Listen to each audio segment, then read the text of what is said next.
Yeah. Great. Okay. Welcome everybody to the Groundhog's Day meeting of the Caroline Town Board, February 2nd, 2022. And so I guess to start the meeting off, we will open with privilege of the floor. And I'll just go ahead and explain to everybody our privilege of the floor policy is 3 minutes per speaker. And at the conclusion of the information of the statement by the speaker, the board may respond, or we may defer response to, until we have further information, or a combination of those. So just to let people know, and as I explained last week, it's typically not a time for a back and forth. It's a time to receive information from the public, and then provide whatever information we can. So it's, you know, and we do it that way. That's been a long-term policy that we've had to manage this part of the meeting effectively, so that everybody can address the board who wants to, and so that we can manage the time for the business part of the meeting appropriately. And I do appreciate last week that people were very, very respectful of that when I brought it up. So without further ado, I will ask if anybody would like to address the board at this time. And you can do so by raising your Zoom hand. I think Lizzie Evett also has her hand raised. Oh, okay, her physical, okay. So, and I see a couple of others. And then, so, and before we go, I see that Catherine has a, did you want to chime in before we get started, Catherine? Did you have something? No, I just have been requested to read something for someone who can't be here. Oh, okay. All right. That's okay, yeah. Okay, great. So I will start with the top, and that is Bonnie Crispell Hargraves, and I will ask her to unmute, see if that works.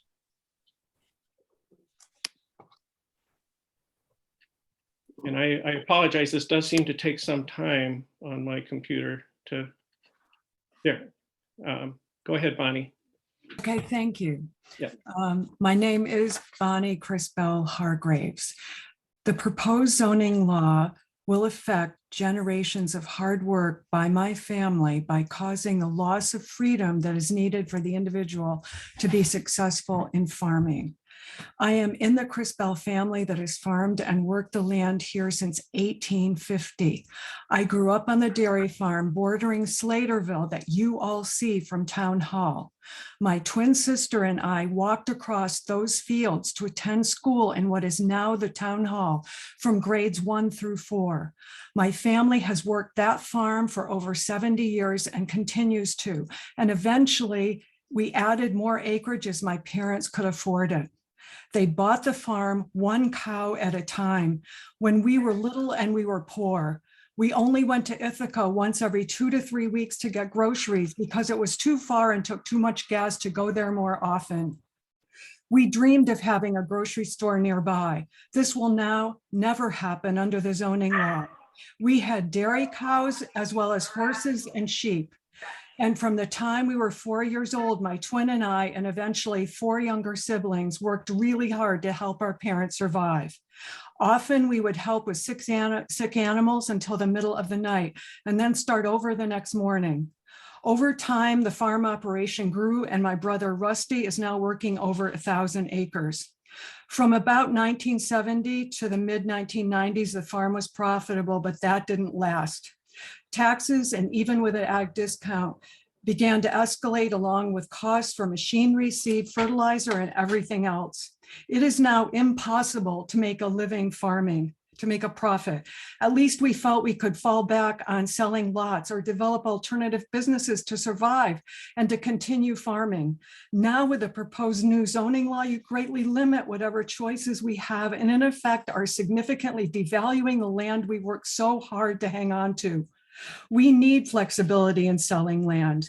Under the town's current subdivision law, on a 5-acre parcel, a landowner can now build 4 or 5 residential houses. But under the new proposed zoning law, they would need to have an average 3 acres per lot and could only have 1 house versus 4 or 5. It gets worse. In a forest overlay district, a landowner is required to average 5 acres per lot. If they own a 9-acre parcel, they can only build 1 house under the new zoning law versus 4 or 5 now. The larger lot size will only accelerate the demise of farms, including ours. Landowners in Caroline don't need their land significantly devalued by this new zoning law. People's lives today and for generations to come are being directly affected by this. We all want the best for our town. The new zoning law was poorly drafted and the result is impossible to follow and understand. This whole process needs to be slowed down for more discussion and input from the residents. Thank you. Thank you, Bonnie.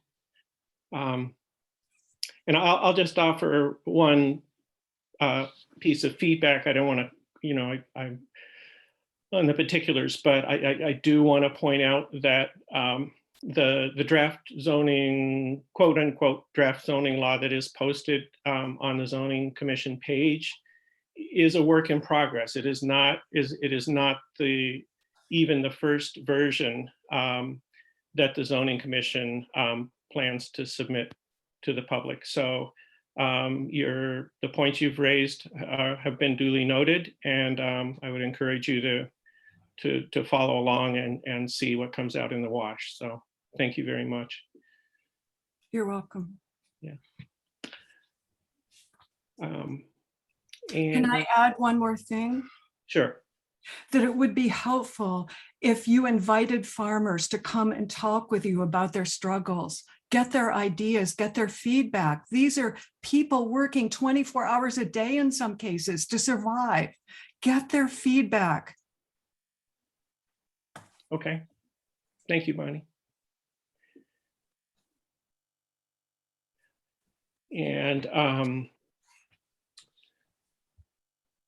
okay, so I will move on to the next hand I see is a blue Zoom hand on iPhone. And we'll ask to unmute. I think Lizzie had her hand up, Mark. It's Okay, I was moving to Lizzie next, but yeah, I could, Lizzie, let's see, where is she? I can't find her. There she is. Okay. So yeah, I'll go ahead. Lizzie, do you have a Okay, sorry.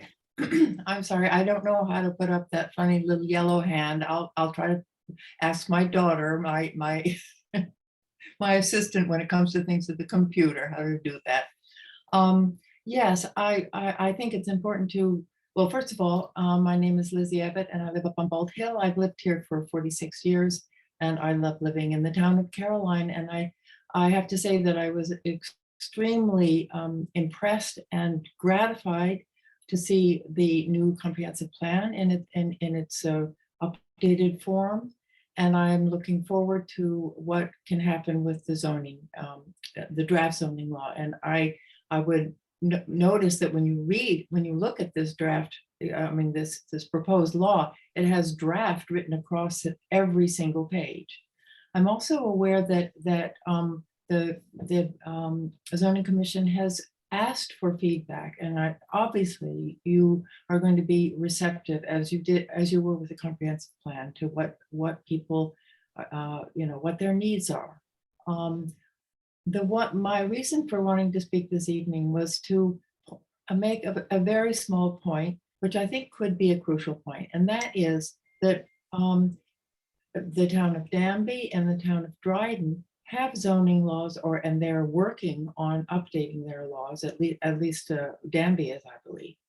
And the risk that we run if we don't have zoning in the town of Caroline is essentially becoming a target for things that we may not want, because you know, we're suddenly compared to these neighboring towns saying, oh, come on in, do whatever you want. We're not going to have regulations to restrict in any way what you have to do. And so I think that's something to keep in mind. I think we need to be sure that we don't become kind of prey for people who want to do things in our towns that don't fit with our comprehensive plan. That's the only point I wanted to make. Great. Thank you, Lizzie. Great. And now I will ask iPhone to unmute. And then after that, John Morse is up. We'll see. Can you hear me? Yes. Go ahead, iPhone. For the record, my name is Holly McGee. Ooh. I have lots of questions. Tonight, I'm only asking the board to address one of my questions. I have noticed from past Zoom meetings that residents who asked multiple questions did not get all questions answered. I want to start out by saying that there are some really interesting words which caught my eye in the zoning draft. One of the words that stood out to me is harmony. What an interesting word choice by the board. The definition of harmony is living together peacefully rather than fighting or arguing, which doesn't seem to be the case right now and for the future of this town. What I found even more interesting is that if you split this word apart, you get the word harm. In doing my own research on zoning, and the majority of the articles that I came across were true life articles that portrayed an image very different than harmony. A well-known example is in Granby, Colorado, where an angry town resident destroyed his town using a bulldozer because he was so furious about the zoning regulations that shut his business down. This man went after a library full of children. Another example is a man that sprayed liquid manure all over town buildings. His only regret was that he didn't use more manure. There are many more examples of such occurrences, and all because of zoning. Instances such as this don't sound very harmonious in my opinion, and I don't think other Caroline residents would find any harmony in something like this were to occur. Hundreds of Caroline residents and business owners are furious about this zoning draft. That being said, I feel the board has an obligation to bring awareness to all of the possible harms that zoning can bring. Furthermore, how does this board plan to protect the town from this type of mayhem? I have asked this question already, but the Q and answer did not respond to my question. So could you please inform us?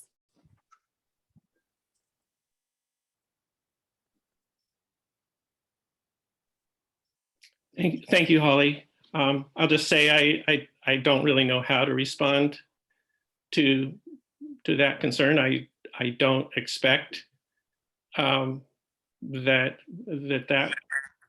kind of thing would happen in Caroline. That sounds, that's not the intent of zoning. The intent of zoning is to protect all of us, and to provide security for landowners, and to protect their properties and their way of life. And so I think those are things that we can all support, whether or not we agree with using zoning to do that. So, but thank you for your comments. And I will move on to John Morse has his hand up. So try to unmute John. Great. Go ahead, John. Me? Yeah, got you. Okay.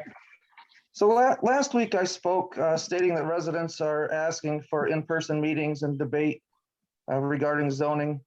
Mr. Whitmer, you quickly pointed out that New York State has extended the right to do remote meetings. What I tried to say at that time, and I will say now, is that we understand you are allowed to do remote meetings, but this is your choice. We also know that you can offer in-person meetings, but continuing to deny these in-person debate and zoning makes it seem very obvious that you're pushing through your zoning agenda in a way that restricts the residents of Caroline from commenting and debating. You're doing it by choice. Next, I want to read from an online policy debate about land use regulation. I'm probably going to be a little over 3 minutes. Shut me down if you need to. It's like 4 minutes. And whether this land use regulation is worth it. Dana Berliner, Senior Vice President and Litigation Director at the Institute of Justice, writes, one major cost of zoning is the suppression of entrepreneurship, harm to small businesses, and general reduction of income and increase of costs for people, with those who are not wealthy finding these costs to be most burdensome. What started as a simple, don't put a chemical factory next to a bunch of homes to protect public health and safety kind of practice has morphed into something much less concrete. Zoning, like eminent domain, now allows for the government to consider spiritual as well as physical, aesthetic as well as monetary values. The desire to control every aspect of people's property use via zoning means all kinds of controls that ripple through both residential and business uses. Zoning has expanded to who can live with each other in a residential zone. It's not just separating residential uses from other uses. It includes determining what kinds of residential uses are allowed in a residential zone. No short-term rentals or residential property, like the Ithaca recently passed the law limiting short-term rentals. And of course, there are restrictions on lot size, on whether people in apartments can live next to people in houses, if the houses can be small or not. All of these interfere with people's private living choices. On top of the residential restrictions are the restrictions on businesses, on whether certain kinds of businesses are allowed to be. So you want to put an electronics business in an area for electronics businesses on land that you've owned for a decade? Sorry, you're not the right kind of electronics business, or is it that you're not the right kind of people? Go elsewhere. You own a 1 acre lot and want to build a second house on it so your elderly parents can live there and you can take care of them. Not allowed. Tree house, nope. The picayune nature of modern zoning codes has led to 4 further undesirable outcomes. First, no one understands them. So bureaucrats take it upon themselves to make up the rules or to apply confusing rules inconsistently. Second, it gives city leaders the misperception that they can micromanage land and control their economy. In doing so, they zone and rezone and overlay, meaning that people cannot rely on their being able to continue their previously legal activities. It diminishes security and means that long-term plans and investments may come to naught. I'll say that part again. It diminishes security and means that long-term plans and investments may come to naught. This is exactly what can happen to me at my business and everyone else on Route 79 who may have invested in commercial property, or folks in residential areas who had other plans beyond putting a house. Third, because everything is forbidden, but you can get exceptions, you wind up with government for the favored and powerful. For example, many municipalities ban home-based businesses. This is a problem because startups frequently start in someone's home. That's how new businesses and new ideas are created. Realizing this, cities will then exempt certain types of home-based businesses, create complicated rules for home-based businesses, and generally make it a situation where favoritism prevails. If you are not connected, it could take you years to get permission to do your business legally. Almost done. Finally, many municipalities now take the position that when it comes to the use of land, everything is forbidden, except that which is expressly allowed for in the zoning code. Food trucks, our zoning code written in the 1980s does not specifically allow them. So they are forbidden in this town. Small houses, ditto. Not mentioned in the zoning code, so not allowed. In summary, zoning law needs to be drastically simplified, if not eliminated. Address at most actual dangers to public health. Stop picayune regulation, decisions that depend entirely on the personal views of people in power and who is connected to them. Creating an environment of certainty, predictability, and greater freedom would do wonders for entrepreneurship, job creation, and small businesses throughout the country. Thank you for the extended time.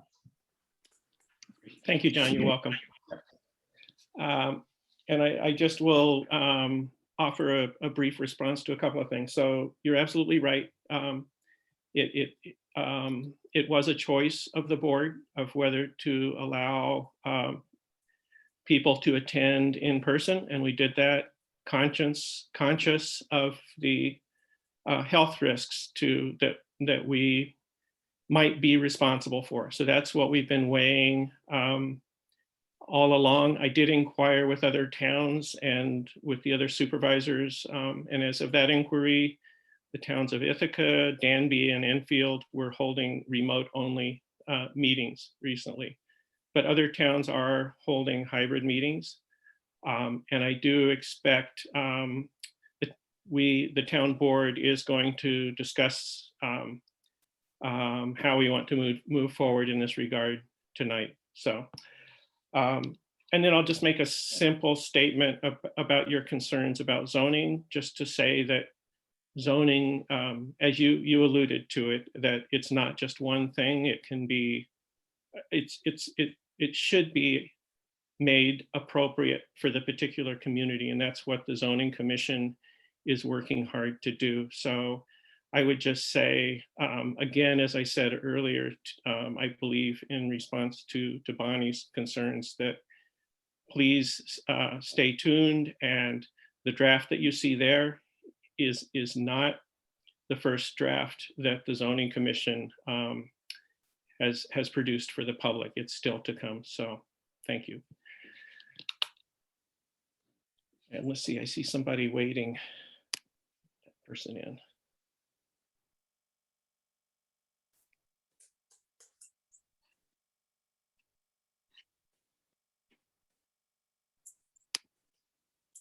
Catherine's hand is up. Whose hand? Somebody's hand is up. Catherine's. Oh, Catherine's is. Yep, Catherine. May I read something that came in? to Oh me? yeah, sorry, I forgot. Yeah, Okay. go ahead. Okay. Yeah. So this is from Charles W. Barnhart, who writes, I see by watching some of your previous board meetings on Zoom that if I were to ask a question during a Zoom meeting, I would not be allowed to clarify or try to get a point across. That is why a one-way Zoom meeting is not the place to try and discuss a zoning law that will affect all residents of Caroline. I have a lot of questions about this law and how it will be implemented. Some of my biggest questions are why it is so important to pass zoning now. Who says we need zoning? I've never been informed of this proposal until now. I live and pay taxes here in Caroline. Why am I just now hearing about this? I served this country for over 40 years to preserve this government that's for the people, by the people, not 5 people that don't know me or my neighbors. After my service, I moved back to the freedom of Caroline to get away from the zoning and homeowners associations that I had to live by for many years. So I hope you will read this email during your meeting tonight and answer the questions that I and many others have. Thank you. Okay. Thank you, Mr. Barnhart. Okay. And any other comments for the board? Mark, can I just say something, please? You certainly, yep. I was going to make these comments during my committee report for the zoning commission, but just for a moment, I'd just like to say that the zoning commission has welcomed and encouraged feedback from the public, whether questions, comments, etc. And even through Zoom meetings, they've encouraged chat, but also questions. And I want everyone to know that they have carefully gone through all of these comments and organized. I believe that they've responded, and if they haven't yet, they will almost imminently to everyone who sent something in, but they've also organized by theme to make it a little bit clearer and easier, detailed responses for the public to the questions that have been sent in.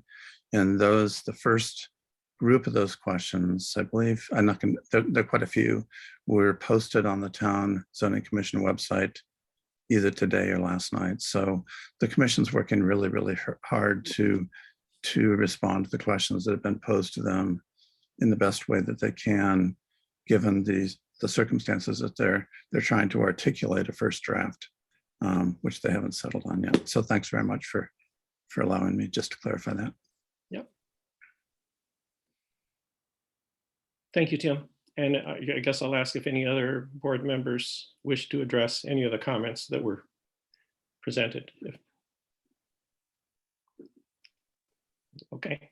I guess I will say, I mean, I think we're going to have this conversation tonight, so hopefully we'll have some clarity. But if anyone at all on this call, but certainly if you know of people who are not on the call, who cannot get onto the call because of an access issue in terms of the internet, please let us know. I will personally take statements if you need anything to be kind of shared. So hopefully this won't be a problem moving forward because we're going to be talking about this, but I just don't want people to feel like they don't have a voice. There are plenty of people in this Zoom room who can share their voice for them. Thank you, Catherine.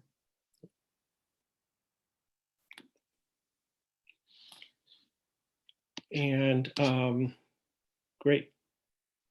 Thanks, everybody. And I'm not, last call for Zoom hands. I'm not seeing any, or blue hands or whatever you call those things. Okay. Thanks, everybody, for your comments and joining us tonight. And so I'll move on to the business part of the meeting. And let's see. So yeah.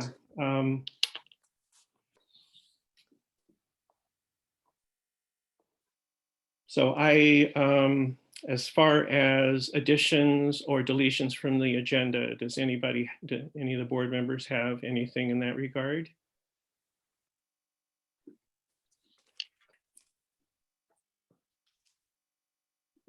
So I have a couple of things that I want to address tonight.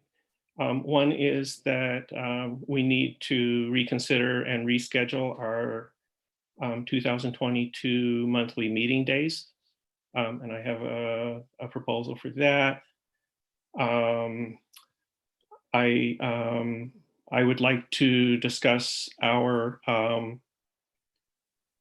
how the board feels about our policy, what we want to implement for our attendance policy going forward, whether we want to move to a hybrid form of meetings or remain with remote only. I'd like to clarify the court liaison position, and then I'd like to offer a resolution to appoint Mike Ludgate as our webmaster and engage him for some modest contractual services. So those are my additions. Yeah, and then Mark, I just wanted to add a brief discussion about the highway facility and the town hall, Great, got it. the old town hall, And just then to plant some seeds about where we'll be going. Yep. And Catherine? also, you and I had talked briefly about planning board vacancies and the future of that. But I know Monica is also here, so I don't want to keep her waiting. Great. Yep.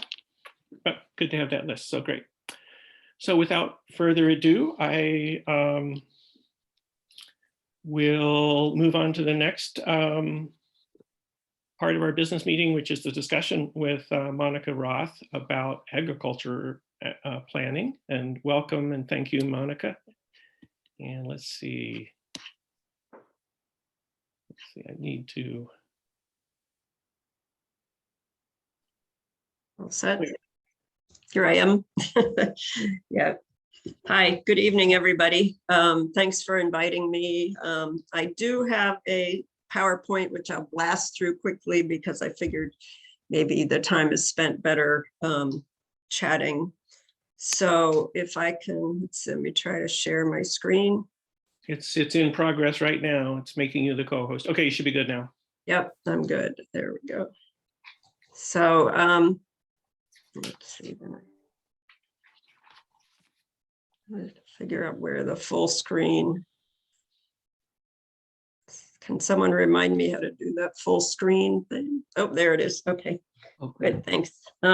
Yes, so anyhow, thanks for inviting me. I ran into Catherine at a Danby meeting and she asked me to come and speak a little bit about agriculture and land use. And I'm retired from Cooperative Extension as the ag issue leader. I was working there for like 40 years, so I kind of know the farm community somewhat, and have been around to, kind of watch what's been happening in our county in relation to agriculture.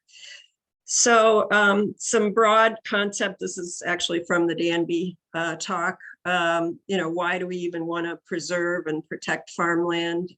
Obviously, there are all kinds of implications: environment, ecosystem services being important, the character of our communities, which it sounds like people in Caroline value the rural character for sure. I feel like a big issue is that soil is a limited resource, especially good quality soils for farming. And I think it is important to think about where the best soils are and to at least try to direct development away from some of those good soils, because you can't make good soil like some of these soils that are out there. Obviously, we also have an interest in being able to produce our food and add to our economy and preserve the tradition of farming that we see in our communities. I mean, we all started as farming communities in the 1800s when our county was settled. So some of the things that come up when you talk about agriculture is, what is agriculture? Based on the census, anyone generating at least $1,000 is and has at least an acre is considered a farmer according to the agriculture census. So that's why if you look at the census data, we have lots of small farms, when in fact there are probably really only about 100 full-time farms in the county. The rest of that 523 in the county would be considered part-time or almost homesteaders. New York State, our ag district law has a provision that in order to qualify for ag assessment, you have to generate at least $10,000 and have 7 acres. So that's another measure of what is a farm. But the key criteria is that you're producing something for sale is the general definition of a farm. So, some of the conflicts, there's parts of our county that have huge farms, much different than what you have in Caroline. And that has a much different feel to it. Like if you were driving around during harvest time in the town of Lansing compared to driving around in Caroline at harvest time, which doesn't change that much. We have a lot of diverse farming opportunities, more and more all the time. And people are trying, there's new farmers coming along, trying some of these things. Agritourism has been expanding somewhat, but that has its pluses and minuses too. Some people don't like the fact that a neighboring farm might all of a sudden have, 1,000 guests on a weekend. One additional conflict, which again is related to good soil, is that often good soil is also good for development, as well as farming. So, I think that the big thing in the long run is how do we need to think about the positive contributions of agriculture and how do we work to preserve those. So anyhow, New York State does have in its constitution, has the interest of protecting agriculture production because it benefits our public health and safety. And that when the Ag District Law was approved, first there was a constitutional change to encourage development and improvement of agriculture. So the Ag District Law came into effect in about 1971. And that has all kinds of provisions: right to farm, limitation of restrictive local laws, and eminent domain. But I think when we ask farmers, we always hear that the ones that qualify for ag assessment especially appreciate that benefit. And the state has also, in more recent years, made some funding available for farmland protection planning. And so the idea is to help at the town level. You can either at the county or town level apply for these funds. And at the town level, it really helps you zoom in on what's going on in your town and make some recommendations for what would be most appropriate. So you can identify lands to protect and then think about programs or activities that would promote agriculture. So the state also has farmland protection grants, but the challenge is that there's only so much money and it's a big state. And so a town like Caroline, we applied for working with Lois Lounsbury on a application, but that didn't go through. We ended up being able to get her land preserved through a different means, but at any rate, Caroline's just not that competitive because you don't have that much development pressure and you don't have that much what would be considered, agriculture that's going to stay in the same generation for year after year, like the Crispells. Those kind of farms, unfortunately, are starting to disappear, and we have farms that have a shorter lifespan. So these are the questions that Catherine had emailed me, lots about zoning. I'm not a zoning expert, in fact, about zoning because that's not my expertise. I think there are people out there that you can contact. I thought this food sovereignty concept was interesting, and certainly there's, taxes are always an issue. And so all of these things are relevant as you go forward with any kind of ag planning. These are things that you would want to address in an ag plan. So, a little bit about, why we're losing farms and farmland. Well, exactly what Bonnie said, profit is probably the main reason that we're losing farms, especially the conventional sort of dairy and crop farms. And, even our small scale farms that have kind of emerged in recent years, they make low returns. It's surprising how low some of the returns are. And so they often rely on an additional, job for their livelihoods to be able to live. But taxes, business challenges, we recently, because we're working on our farmland or our food system plan in the county, we did a bunch of interviews with farmers, and certainly the business challenges themselves, the regulatory environment, increasing regulations, finding labor were like the two biggest issues, along with taxes, that were mentioned by farmers. So often, and sometimes there's just no future generation. And luckily, not too many people are feeling the effects of climate change, but that is something in our future that is going to make farming more challenging too, with water and, infrequent rain or too much rain, all of those kinds of things. So, and then, so we're losing farmers. And if you lose farmland because you don't have farmers, because you don't have farmers that can make money and stay on the farm. So the land, sometimes if a farmer goes out of business, the land may get parceled up, it gets scattered. And then you start to get more non-farm neighbors and complaints, and taxes tend to go up, and then the fields are fragmented. The farmers have to travel all over the place to get to enough fields to make their farm viable. And that leads to a bunch of inefficiencies. So there's a whole spiral that happens when you start parceling up that land in terms of how it impacts, the future of farming. So, and land values also start to increase. And so it becomes less affordable for a new person to come into farming. So I feel like in an ag plan, we talk about two things really. One is you want to preserve farmland, but you also want to promote farming. And they're really not the same thing. I mean, there are strategies for preserving farmland that really just try to protect the best soils.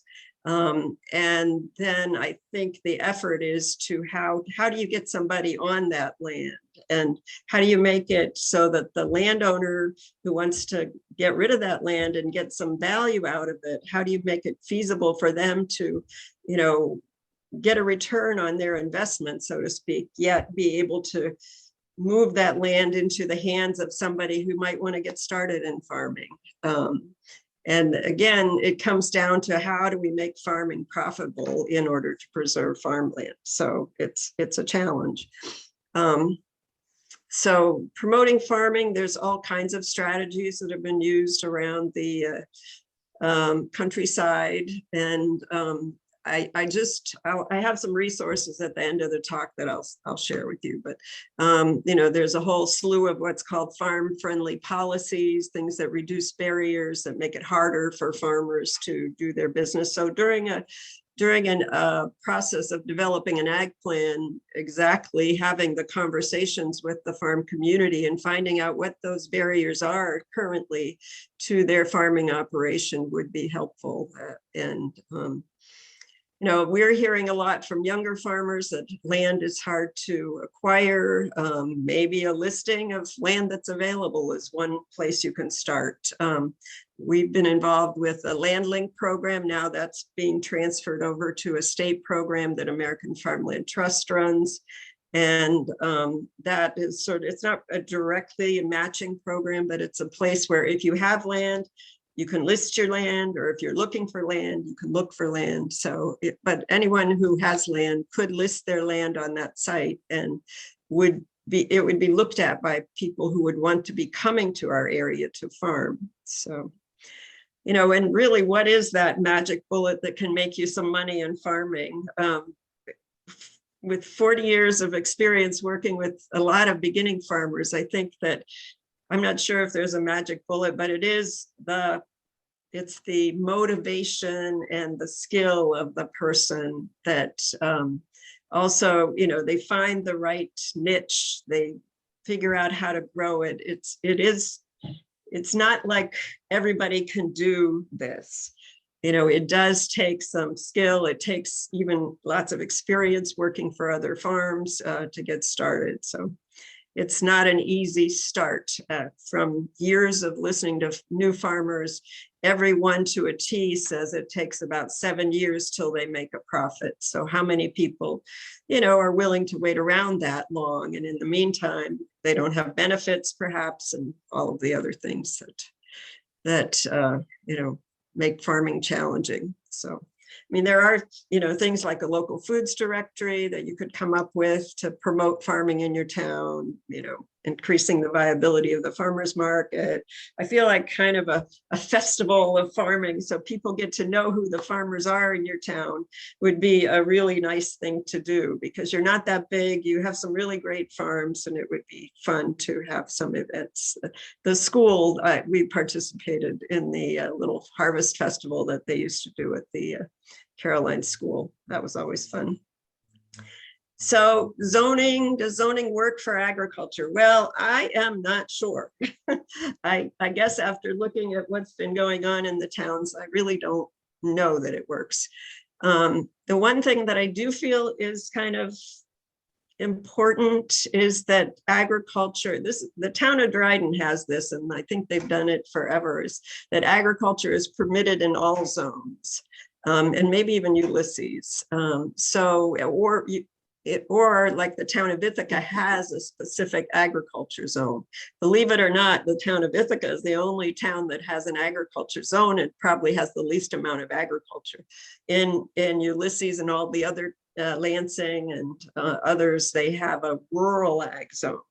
But it doesn't give ag that predominance, which I think in those towns would be justified.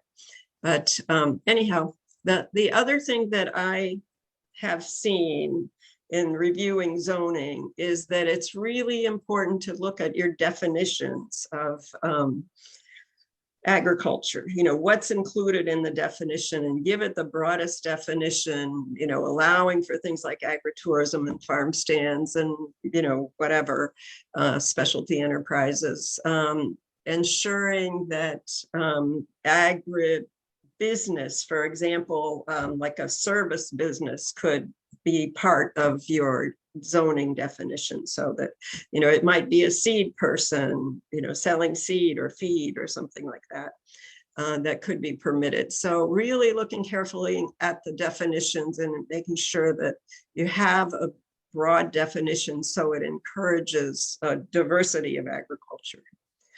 And then I'm a little bit conflicted myself about this one is, you know, what to do with big facilities. If you're starting to get into anything like, say, hemp processing, you know, those could be some big facilities that make a lot of noise. This was a big conflict in the town of Danby.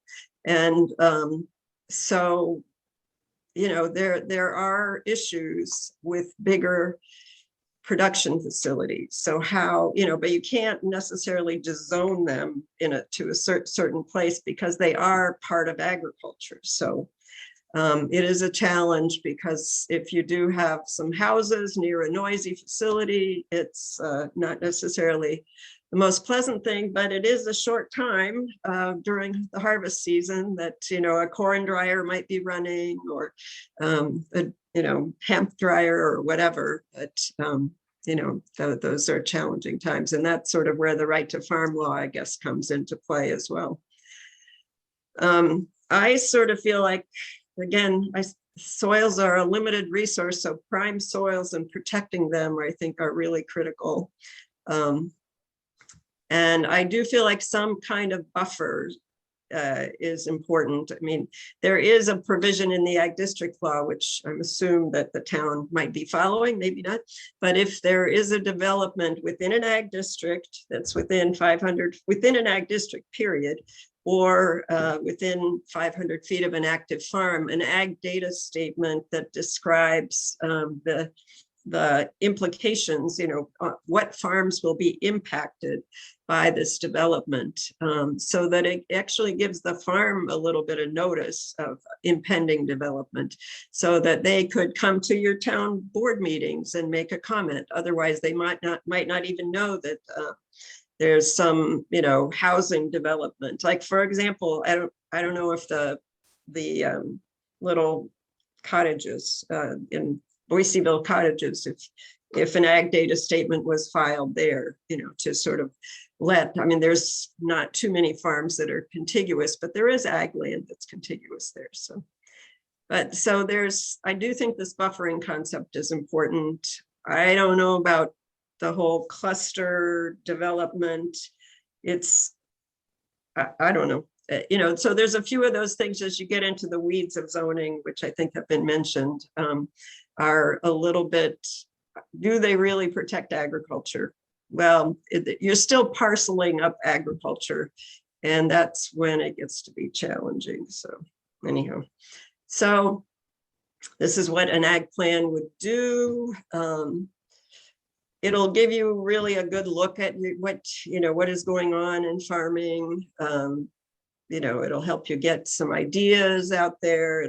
It really does raise community awareness about what's going on in agriculture. And so, you know, I think the other things, once you get a plan, it does put you in a better position for some state funding. And they also have funding for plan implementation. So that's a benefit. So this was just some, you know, this is the digging deep into the data. I was kind of going through some Town of Caroline data and realized I don't have the most current data. And so we did do an ag district review in 2020, and I haven't had a chance to go back through that data to really look at the ag numbers in terms of what's happening. But this was some data pulled from the ag focus areas that were, you know, was identified in 2010 as the primary area recommended for protection in the town of Caroline. But there is farming in, you know, many other parts of the town. So this is not the only area that we should look at. So you have an ag committee. I would suggest once you get your zoning a little farther along, one thing that's really helpful is to engage ag and markets in doing a zoning review.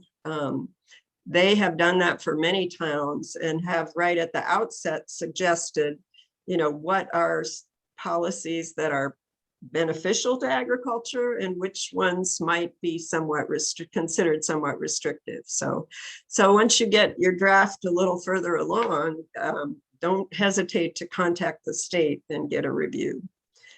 And so these are, you know, I think it does give you a chance to dig in deeper and learn more and come up with some good ideas for helping grow agriculture, but grow the economy in your town. So And then I'll share the slides. I'll send these to you, Catherine. The Dutchess County, Dutchess County just released a document that was fairly useful. It's like farm-friendly, strategies. And I'm sure you've looked at the town of Ithaca. The town of Warwick has an interesting program that they have a community preservation fund that is set up to be able to fund a variety of things. If it's, it could be just an investment in some farmland to keep it out of, from being developed. So maybe they would buy some land. So they've been building a fund to be able to address a number of, what should I say, open space, conservation, and farmland protection strategies. It's kind of an interesting program that I thought was quite well done. And Massachusetts has a sort of a short-term lease of development rights instead of a long-term program, which I also have always felt like it was a good way, instead of doing the long-term PDR that takes land, it's a permanent easement on agriculture land. This would be a temporary easement, but it goes with a business support type program for new farmers. So it makes the cost of buying a farm cheaper for a new farmer, and it also provides business support services. So anyhow, that's enough for me, and I'll stop sharing. And so happy to answer any questions if I can. Thank you so much for this. Yeah, thanks, Monica. And I open it up for questions from the board. I know I have a couple little ones, but anybody have a question for Monica? Yeah, Monica, I think I got the sense that you probably wouldn't be able to answer this, but one of the things that has been happening in Caroline is a growing number of small farming operations, whether it's kind of back to the land, et cetera, et cetera. Do you have any sense, would you have any sense of the scale of that? Or has that been not evaluated yet? Even I guess in Caroline. In Caroline. Yeah. Well, I'm familiar with all those farms that, in fact, Catherine shared an email that she had gotten, or she had sent out to a bunch of the people, and I certainly know all of them. Yeah, so what's exciting compared to some towns is that you do have a lot of small scale enterprises emerging in the last, say, 10 years maybe. And, so that's really good. It's neat to see. And I think there's potential. And maybe it's because, first of all, the town of Caroline, the land prices aren't quite as high. We don't see much of that up in the town of Lansing, for example. All the land is sewn up by the larger dairy operations. And then on top of that, the land prices are, I heard someone paying $9,000 an acre for ag land, which is ridiculous, but maybe not for a dairy farmer. But well, maybe it is for a dairy farmer too. But so yeah, so we have, there's a good farming community in Caroline, and they're very well networked. And so I think it's the mutual support that they give each other that's really a benefit too. And so that's why even on my little slide, I put the idea of a food hub as a concept for Caroline to pursue from an economic opportunity, get these people together and make sure the community is aware of what is happening in terms of small scale food production, and help people, help connect people to their local farmers and learn what they're doing, because there are a lot of people who are venturing into little businesses. Thanks. That's really helpful. Thank you. Mm-hmm. What, Monica, this is Cal Snow. What do you see as the future of indoor farming? I don't know. Yeah, there's some strange farming concepts out there. There's, vertical farming and rooftop, you can do it in the cities certainly, but indoor. I don't know. I mean, I'd say right now for quote indoor farming, what we can do in our area that's very economical is, farmers putting up high tunnels and growing, year-round production in high tunnels. So we have a lot of people who have put up, they're like hoop houses, greenhouses, unheated. But you can grow kale year-round, you can grow spinach, you can grow lots of other greens, the Asian greens that tolerate that, so we have a lot of people doing that sort of thing. So I think, a heated indoor environment depends on energy, so that's expensive. And it depends on light. So I did some work way back when I was working on campus about, greenhouse tomato production. And greenhouse tomato production is not really profitable in our area because, first of all, the light is too low. So not only do you have to provide heating, but you have to provide lighting in order to get the early season start to growing plants. So I don't think we're in the right climate for it, for, heated indoor. Yeah, and because we've unless- got high energy costs in this area. Yeah, unless energy, shifts in some way. So, And Monica, Oh. regarding this, this was a question that came up recently in discussions that we're having. Do you know if vertical farming is covered by ag and markets, or would that be considered commercial? I think it would still be considered agriculture, Agriculture. greenhouse production, any kind of, yeah. Yeah, that's just a Yeah. question circulating. I Yeah. guess I'm asking. Yeah. Yeah, it's still considered it's just a different type of farming. Still considered producing something and selling something. So if that's the intention. Producing something to eat and selling it. Well, yeah, well, it could be just producing something to sell, so. Or like tulips or something, yeah. Yeah, I mean, Flowers, that wouldn't be something to eat, but it would be. no, but that's still, agricultural. that's still defined as agriculture. Any kind of nursery production, greenhouse, livestock, mushrooms, honey, all those things. Monica, was there, has hemp been recently clarified as to whether it's an agricultural product? Oh, yeah, it is definitely. It is definitely, okay, Yeah. Definitely. okay. Yeah. Yeah, and it's it's that they're getting close to issuing the permits if some people are very, ready. I mean, they may already have their permits. So it's very close to being up and running. And I know that the town of Caroline will have some hemp growers. And again, it is, maybe that's a good ag use, especially in some of those flat areas. So anyhow. So you had that early slide about what you had 1 acre. Oh, yeah, for the 1,000. definitions. How does Yeah. that work with the ag definition? Yeah. Well, that is, for the purpose of the census of agriculture, they just have a really low definition because they want to make it look like we have a lot of farms in this country. It's kind of like a voting thing. So, but yeah, I'm not sure it makes any sense to have the definition that low, but it's, yeah, it's the way it's been for, I don't know how many years, so. Okay.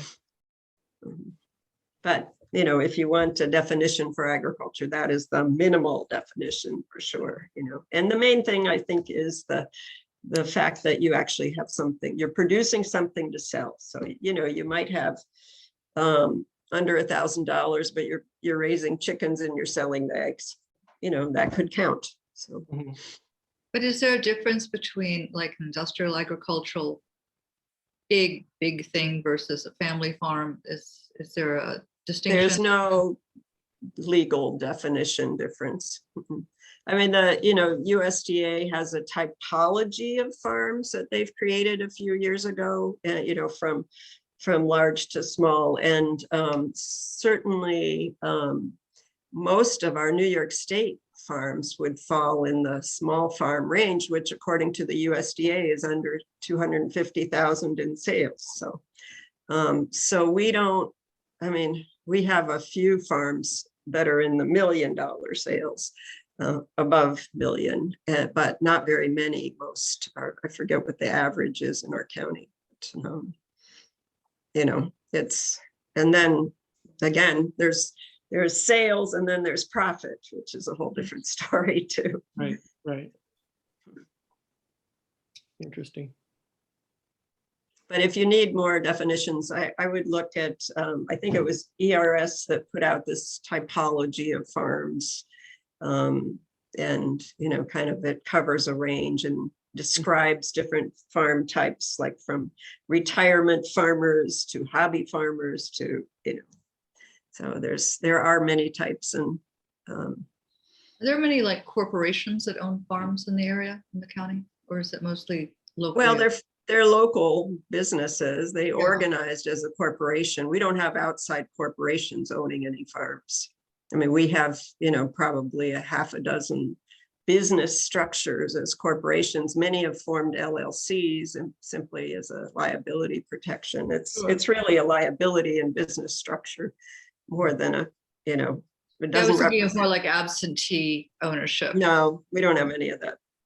I mean, we have large dairies that own land in our county, but farm in Schuyler County or, you know, some other nearby county. But so there are, you know, farmers that own land here, but certainly not in the town of Caroline. You don't have anybody in the town of Caroline that is you don't have any large dairy farmers, you know. I'm not sure you have any dairy farmers left. Al, there are no dairy farmers left yet. No, Yeah, I mean, with cows on the farm. milk and cows, shipping milk, quote unquote. Yeah, right. No farms shipping milk. I mean, Carl Crispell probably still has a few heifers that he's raising for Sherman's Yeah. or something. Mhm, yeah. And there's a couple people that got a family cow, they're milking and selling the extra to their neighbor, but that's, Mhm, yeah, nobody is quote unquote shipping milk. Yeah, milk under the, what all the definition that means. right. Right. Well, this is great. I'm, you know, an ag plan sounds like a great thing for Caroline to do to me from what you presented. Mhm. Yeah, the biggest challenge I think is going to be who would do it for you. So, you know, I mean, I've had the experience of having, you know, worked with Ulysses and a consultant, which in reality, we could have done most of the work ourselves. I've worked, yeah, so it's some, you know, most people hire some kind of consultant. I've worked on 2, Dryden and Lansing, but I, you know, need somebody like George France or someone who knows about zoning to weigh in. So, you know, we've done them through extension, but my current colleagues, I'm not sure up for that, but whether I am, that's another question. I'm not sure since I'm retired. But I would work with Already been somebody. very kind to come to this meeting, even though you're retired. I don't know how much more we can ask. That's okay. It's good, you know. So, Well, the timing, as you see from, you know, the beginning of the meeting and what's going on in our town it's like, this is the time, yeah, right. in my view. So, yeah. Right. Well, and again, you know, I think making sure that you do get ag and markets input once you get to the point of having a zoning plan is an important step to take. So, You may get somebody else's copy of the ag, whatever that is. I know. Great. Does any other questions for Monica before we move on? Well, thanks again, Monica. Really appreciate you. all right. Yep. Nice to see everyone. I'll Likewise. just get myself, I may listen for a little bit to your Yeah, agenda. great. That's great. Okay. And before we move on, and while we have a number of people still on the meeting, I think maybe this would be a good time to go on and reset our monthly meeting day so people know when that'll be. And so we set it at the organizational for first and third Wednesdays, but Wednesdays don't really work for everybody, for Bob. So, and after thinking about it, talking with everybody, I would propose that we move to the first and second Wednesdays of the month, unless there are concerns or objections to that from the board or Bob or Jesse, if that sounds okay. Does that, I guess my only concern was, does that give Jesse enough time between meetings to do what she needs to do? I'll let her chime in on She that. said yes. She said yes. Hands up. Thank you. Okay, great. Is Bob on the meeting? He is, right? Okay. Yeah, first and second would work for me. Okay. Great. So I will offer a resolution to revise the monthly the monthly meeting days for Caroline Town Board meetings in 2022 to the first and second Wednesdays of the month. The first meeting will be the agenda meeting, the second meeting, the business meeting, and that would begin immediately, so that our business meeting for February will be a week from today on next Wednesday, which I believe is the 9th. Do I have a second on that? I see. Second. Seconded by Kate, I think. And so, okay, any further discussion or concerns or complications? Okay, great. Thanks everybody for making that easy. And so all in favor, say aye. Aye. Opposed? So we hereby have reset our 2022 monthly meetings to the first and second Wednesdays of the month, and thereby our next meeting will be a week from tonight on Wednesday the 9th. So thanks everybody. All right, and with that, I'll move on to the Highway Superintendent's report. Bob.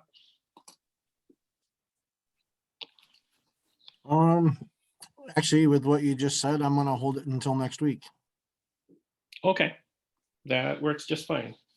Thanks, Bob. Yep. And then I'll now move on to offer resolution to adopt the 2021 update of the Tompkins County Hazard Mitigation Plan. Do I have a second for that? Second. Seconded by Tim. And so the Tompkins County Hazard Mitigation Plan was updated last year, a series of meetings led by Scott Doyle at County Planning. And so we are a participating town and need to adopt the plan, and that will qualify us for FEMA funding for particular projects that are consistent with the plan. So I wanted to get that in place so that if we decided to pursue funding, we would be eligible. So unless there are questions, I will call for a vote. Everybody good with that? Great. Okay. No further questions. All in favor, say aye or raise your hand. Aye. Aye. Opposed? Great. Thank you. Resolution is adopted. And with that, I'll move on to offer a resolution authorizing the supervisor to sign the 2022 memorandum of agreement with the Cayuga Lake Watershed Intermunicipal Organization. Do I have a second on that? Seconded by Catherine. And so we'll just summarize briefly. This is now, they're calling it the CWIO. It used to be called the Intermunicipal Organization. And it's just the consortium of watershed municipalities that are organized, and they drafted the RPP, the protection plan for the watershed. And so Liz Thomas has sort of reworked the funding formulas for the towns to make them proportional to things like the acreage within the watershed, amount of shoreline, taxable assessed value, and population density. And believe it or not, this adjustment meant that Caroline's annual dues actually are going down. So anyway, if there are no further questions, this is a really great organization, and watershed issues are becoming more and more important. And Caroline was one of the, I think maybe the first beneficiary of the IO for the stream projects on 6 Mile Creek. So without further ado, I'll call for a vote. All in favor? Aye.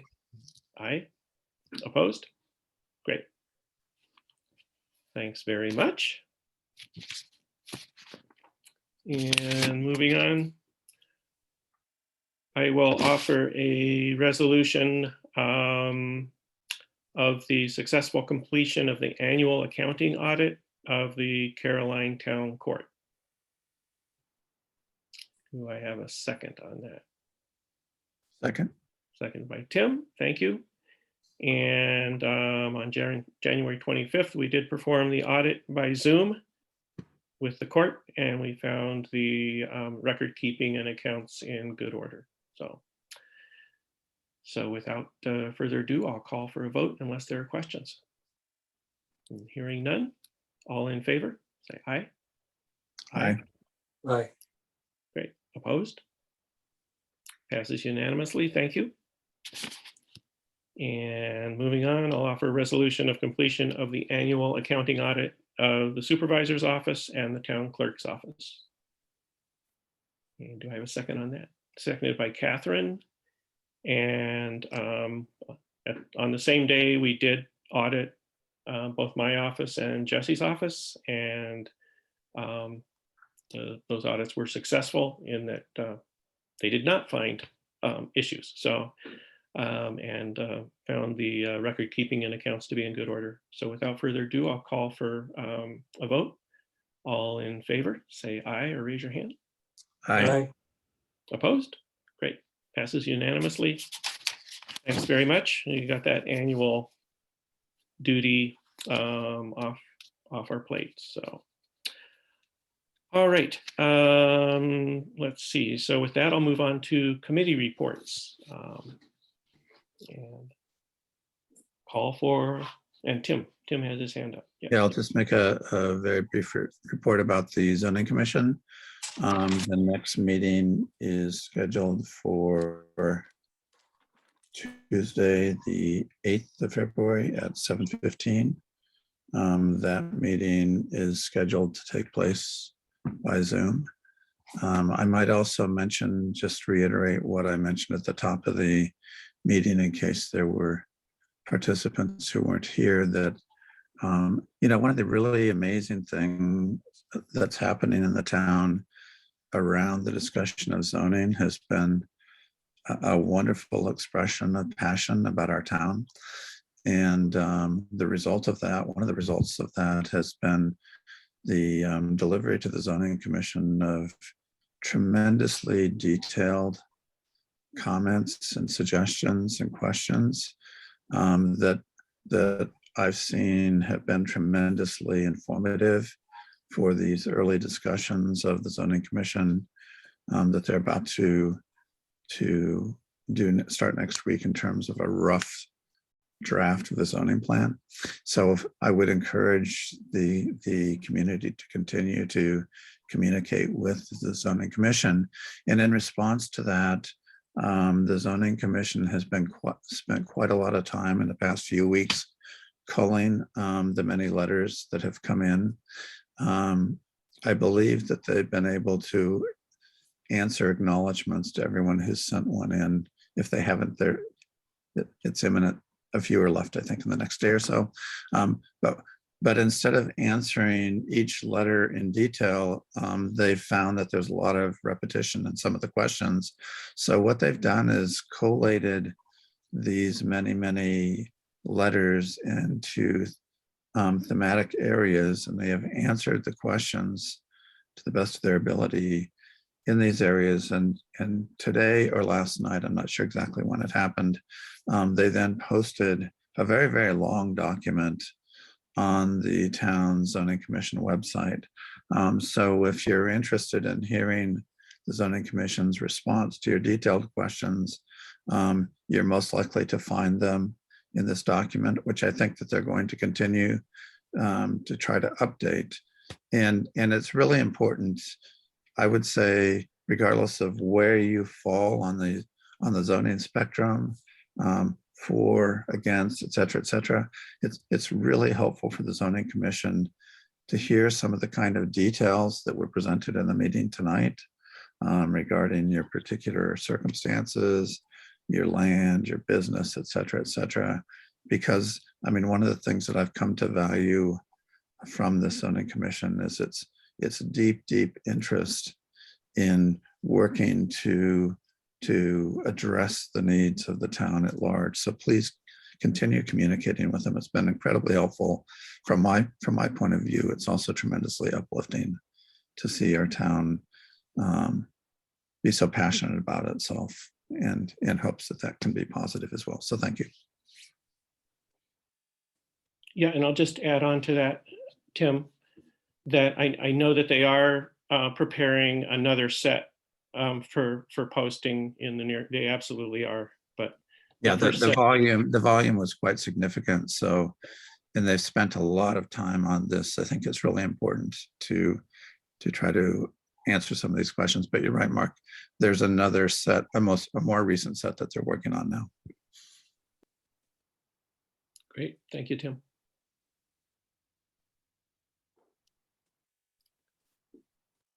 Great, and yeah, Catherine. Ag committee, Ag committee. getting That's moving timely. with our inaugural event of Monica's visit this evening. The So inaugural report of the Ag Committee. yeah, exactly.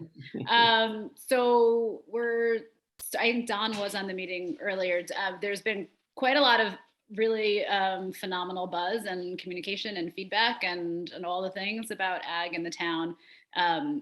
Going off of what Monica had shared, I think, a couple of pieces to consider moving forward, whenever and however that happens, would be this engagement in ag planning for the town, certainly with in consultation with all of our land stewards and farmers.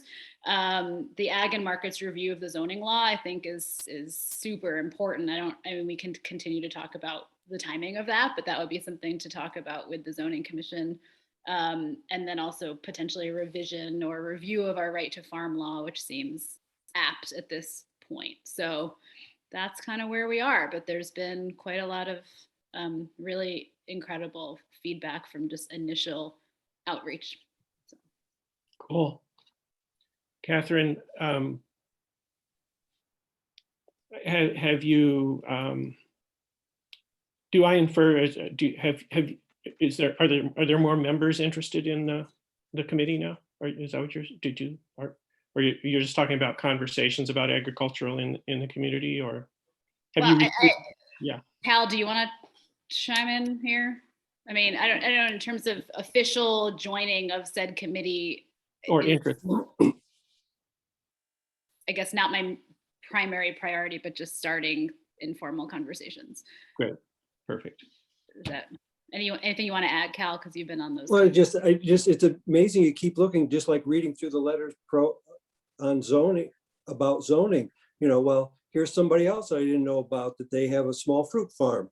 And, there's obviously a lot of people that are really interested in doing something with the land, and they consider themselves farmers and interested in ag and what's happening in ag in this township. And if they have the time and inclination to be involved, I hope that we can at least invite them all. Yeah. Rather than, because too often I feel we hear this kind of, well, I didn't know what was going on. And so, and hopefully Mike Ludgate is going to help us with that, but Great. some more, so. Cool. Exciting. Hey, Mark, can I add one more thing that I forgot to mention in my report? Just to put this on in everybody's ear. One of the things that's happened within the zoning commission in terms of its review of our current laws is I anticipate that it's going to recommend some kind of, I think, relatively minor revision of the subdivision law. And they've also recommended that we take a look at the junk law.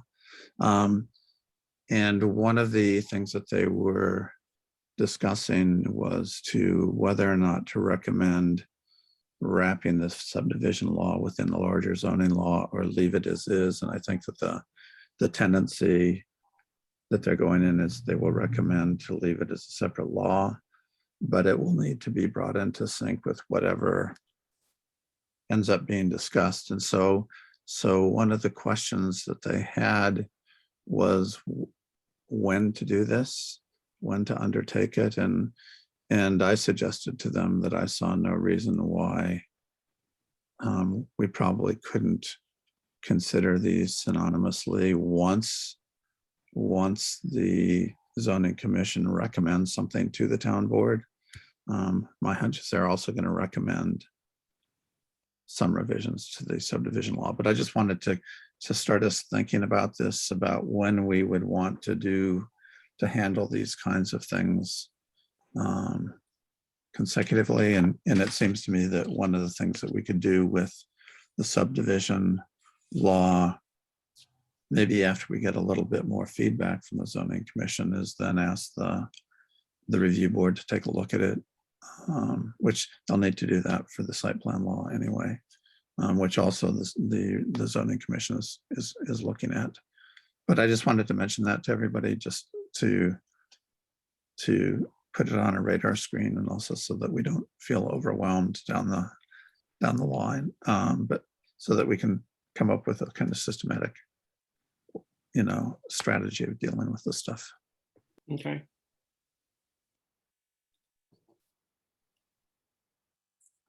I think that's, intriguing, and yeah, I guess, yeah. I wonder if I'd be interested in the recommendation about when we move on that, when we would do that. Might be also a conversation with the review board. Right. Yeah. And I mean, I wouldn't think that we'd want to do that in the next month or so, but maybe in a couple of months when things are becoming a little bit more sifted in the zoning commission, we'd have a better idea about what they might have in mind for this. I mean, it would be to sync with whatever they're recommending. Great. Other thoughts or questions for Tim in regard to that? Great. I think that's important. Sounds important. Yeah. All right. Anything else? I had a couple things I wanted to bring up about some information on the sites from the LaBerge assessment. Yep. It's come up that site number 2, which is Perkins Road, it's a state regulated mining operation. And we currently have an operating permit for there that's good until 2023. At that time, if we were to build at that site, we would have to formally apply to cease operations there, and then we'd have to have a reclamation plan that we would have to initiate. A reclamation plan has been drawn up in the past by a Harrington Associates, which we are looking into exactly what that entails. But if we were to build something at site number 2, there's just the regulatory requirements of closing the mine, reclaiming the site, and then building. So we're looking into what is involved on that. Great. Cal, is that something that like the engineering consultants just didn't register or?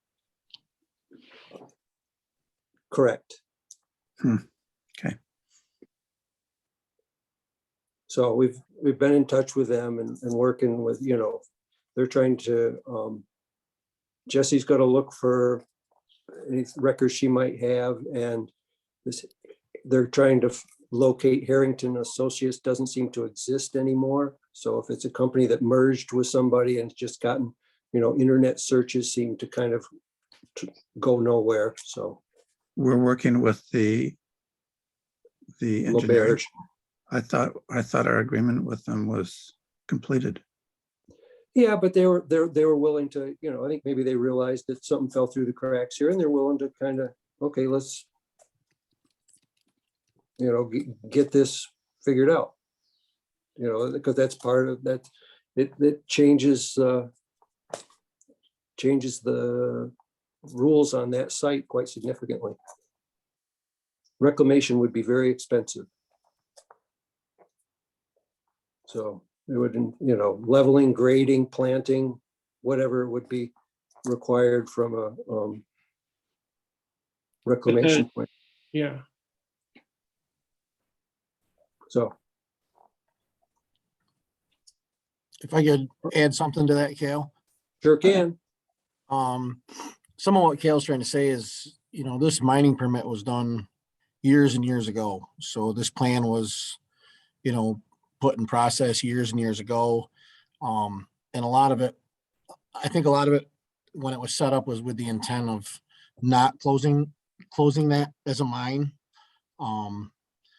And that's where some of this comes from, is we're trying to look for paperwork that was from, you know, a few moons back, and just tracking it down is where we're at with that now. Doesn't the DEC have it? Nope. They just know that a Harrington Associates did a reclamation plan, but the person at New York State DEC Mines in Syracuse does not have a copy of the reclamation plans per se.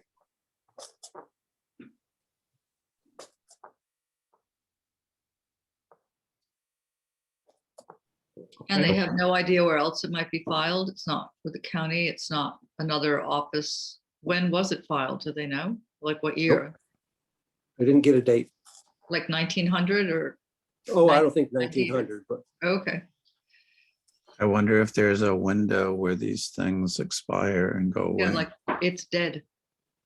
Yeah.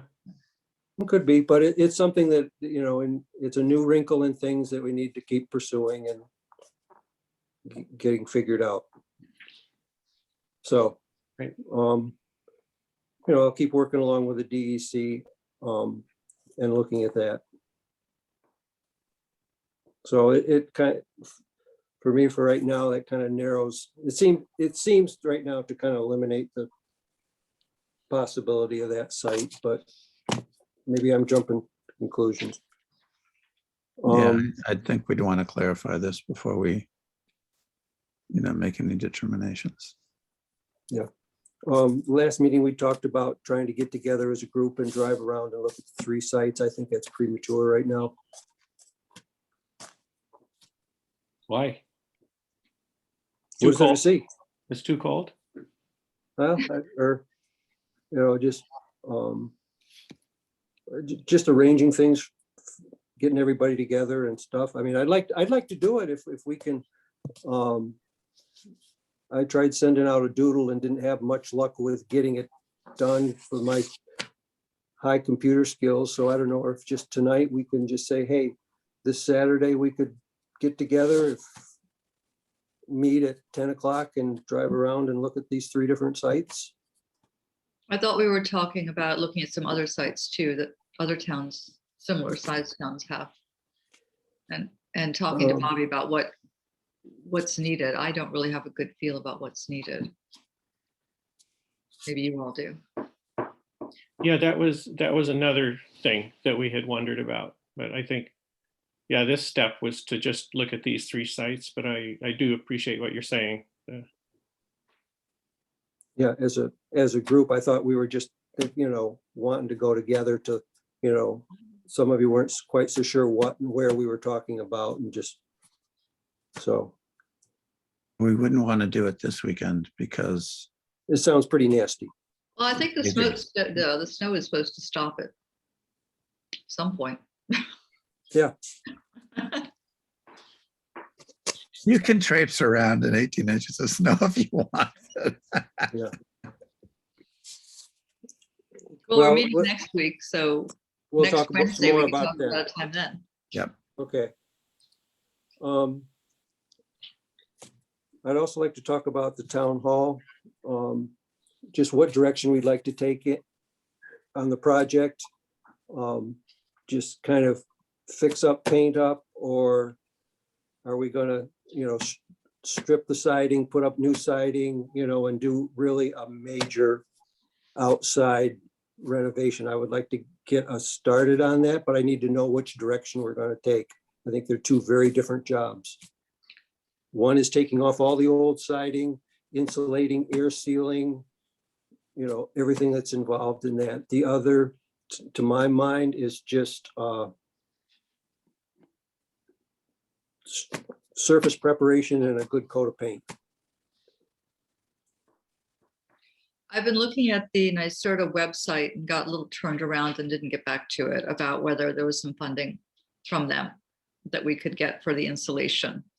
I'll look again and follow up with some phone calls, I guess. And then the other thing is this other grant process through the state doesn't come out until April. They do kind of like the town could spend the money and we get reimbursed if we got the grant. But so Mhm. I don't know if that helps much. That's I need a, in order to pursue any of this, I don't have any idea of cost for the installation or the project or the scope of it. So it's hard for me to talk to people about the project because I don't know what it is. Yeah, well, I guess that's, kind of, which way we need to start off. If we want to do, an insulation and re-siding, that's getting a contractor to give us an estimate on, the scope of work and costs, ballpark costs, at least to start. Or if we don't want to go to that extent of things and want to just surface prep and paint, to me, it's a whole different project. So I just want to, my opinion is, I propose we do it right. And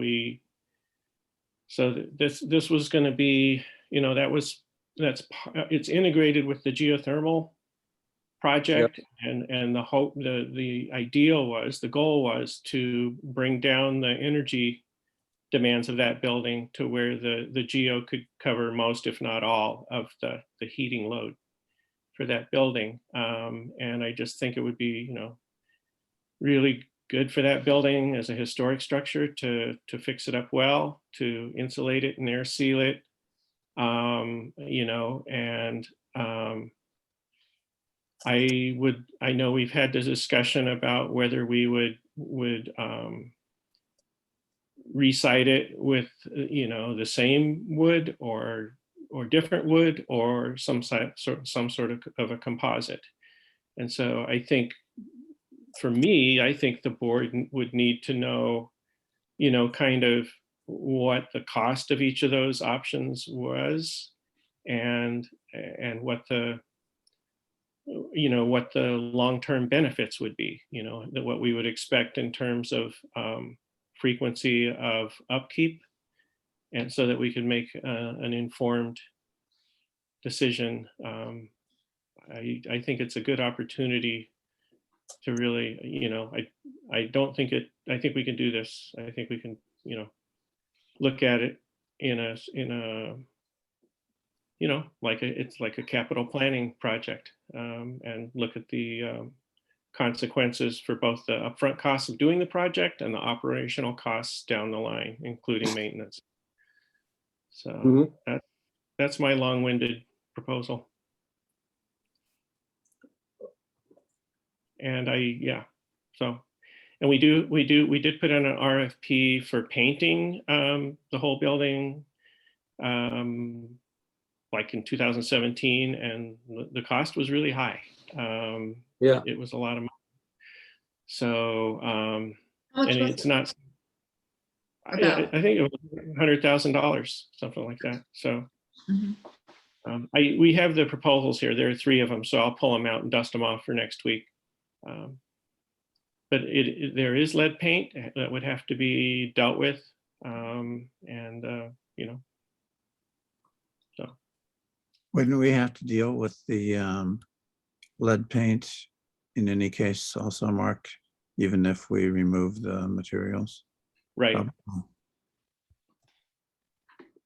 Which might even be a bigger mitigation than painting over it. I'm not advocating for just painting. I'm just talking out loud. No, No, that's a good question. probably gonna have to deal with that. How much it would cost to get rid of the wood if we took the siding off, if it's got Mhm. lead and it's contaminated? Right now, it's my understanding from painting contractors that they tend to seal the lead in place. They have special coatings procedures they follow where rather than trying to strip it off and collect it, which is what they used to do just a few years ago, and the cost savings are significant. But then what happens the next time you have to paint it? Yeah, but it's contained, they feel they're containing it in place versus taking it to, it's gonna be stripped off, collected, taken to a landfill or something and concentrate. I don't know, powers that be that know a lot more about this than I care to know, if just decided that professional painters in situations like this can have procedures to just seal the lead in place rather than trying to sand it off, scrape it off. I totally get that, and that makes sense to me. I would just hate to be putting us in a situation where we have to deal with that every 10 years when we have to paint the building. We got to deal with lead paint again. So, Well, it Yeah. might, it might last longer than that. They may have come up with something, I mean, that really glues it on better than the last time. I mean, it's been 20 years since it was painted, right? So it wouldn't be every 10 years, it might be every 20. Is there a consultant, Cal, what's the process here for, sounds like just determining what's best practice and then moving ahead and then deciding how to pay for it? Is that? Well, I think it's just, what our desires is, what we'd like to see, if we'd like to preserve, the old wood siding, just for, some of these are decisions we can make ourselves, just for our own feeling, whether or not you can find an expert that'll kind of take any side of any opinion you want, it seems to me like lately. Well, I mean, it seems like we're all in agreement that we want to, do it, whether there's dual purpose of historic preservation and, contemporary energy systems. And so. Yeah, I mean, we don't want to rip it off and put up texture 111 and then spray paint it. but I mean, there could be different, I think I'm a little bit concerned that we're moving a little bit too hastily here, because perhaps there are 2 or 3 things we want to look into. One would be removing it and recladding it. Another potentially would be sealing it and painting it, but in the process of doing that, I don't know, blown insulation or other kinds of insulation. I mean, what are the options that we have to deal with? I think it would be helpful for us to get 2 or 3 different recommendations so that we have something to base, our discussions on, because now we're just kind of spinning in the air. yeah, I think that's a good point. Yeah, or maybe we have just too many things going on right now. We've got zoning, we've got a highway facility that we got, needs attention to, and maybe trying to do zoning, a town hall, and highway barn is just too much. Well, I don't think this should be that complicated. I mean, but what we need are some options. Yeah. And we need some information. That's the thing. I mean, it's, I know there are new composite boards that are really good. I know that my house had some composite board that went and just crumbled. It was put up in the 70s from crumbled. I got different stuff. Sorry about my dog. So I don't know if we should go with more cedar or there's the new composite board, you know, and how much, and then there's the cost, you know, that we need. I have no idea about the cost. A lot of us have historic homes that have maintained the wood siding, but I mean, this is all hypothetical, but it would be helpful if we could somehow 2 or get a 3 few cost approaches- estimates get a for few different approaches approaches. articulated to us. Right. I mean, do we have even just like a needs assessment yet? Like, has Snug looked at, or I'm just throwing them out there as one I know, I'm sure there are other companies, but like in terms of it sounds like it's not just cosmetic, that there's concern about insulation and the envelope and all that stuff. And so Yeah. it seems like having them or another similar company out to do the assessment seems like the first. Yeah. So Yeah. why don't we, so I agree, we don't have information for an informed discussion now. So maybe for next week, I will pull together the information that we do have from past estimates or proposals that have been done. And maybe think about some, we should think about maybe some firms or people we could reach out to for this, but I know I do have some from past projects. So I'll pull that together and give that to you before the meeting so you have it to look at. And then I would say let's continue this next week. That would be my suggestion. Cool.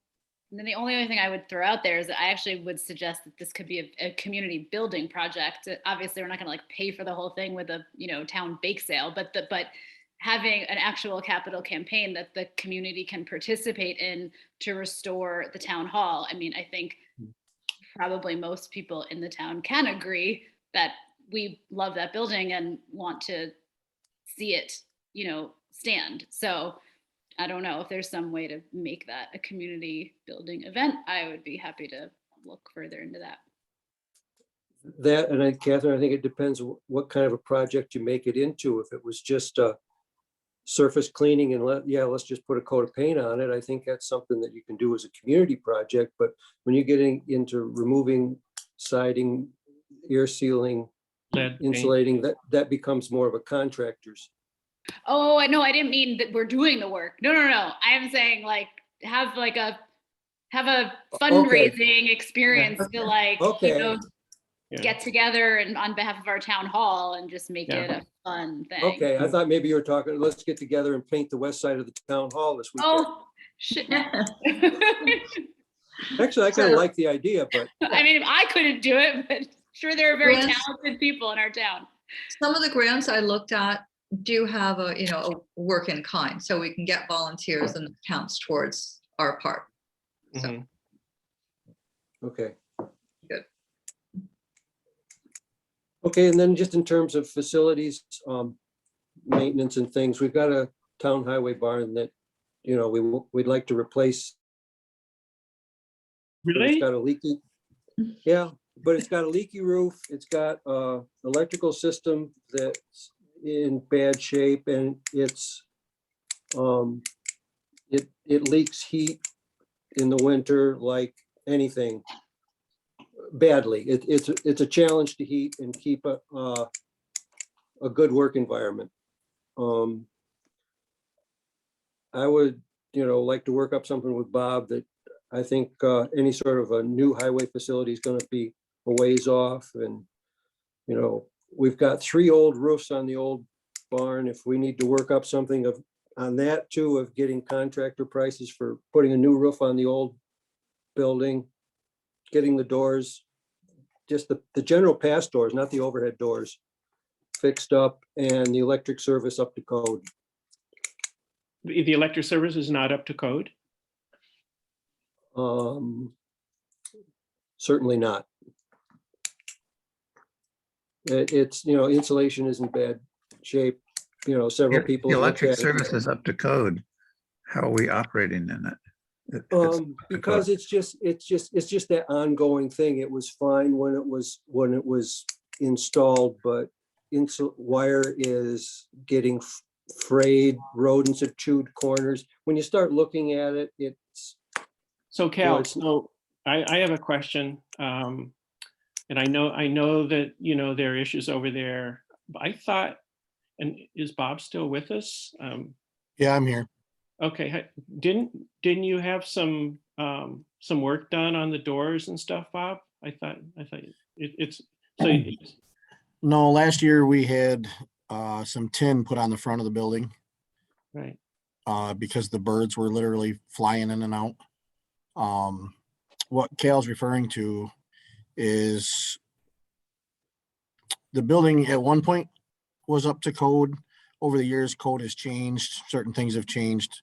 For one example, the electric outlets on the back wall over the workbench down towards where the welding bay is. Right now, there's currently absolutely no ground fault outlets in there, which ties in with roof leaks that have been struggled with for years. We currently have, if it rains hard, water will run down the back wall, and On the Sure. inside, not on on the the inside, outside. we're not talking the outside, we're talking the inside of the building. This water will currently run down right over top and through the whole back wall electrical service. All the electricity in that barn is all exposed wiring. It's all in conduit. Nothing's, inside the walls. So this is all exposed stuff. So that's the electric stuff that Cal's referring to there. Okay. Well, then, Well, also current code requires both a neutral and a ground, and the barn system only has neutrals.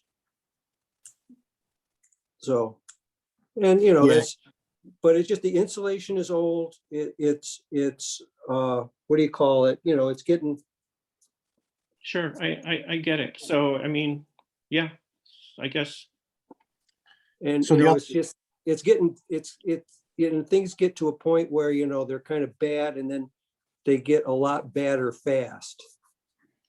Just because their electric service is good for 30 years, and that electric service is 50 years old. And electricity is a great thing, and it is also a fearsome enemy.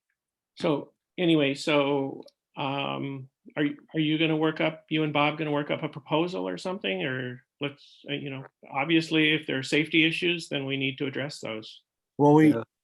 we do have, we have some feelers out for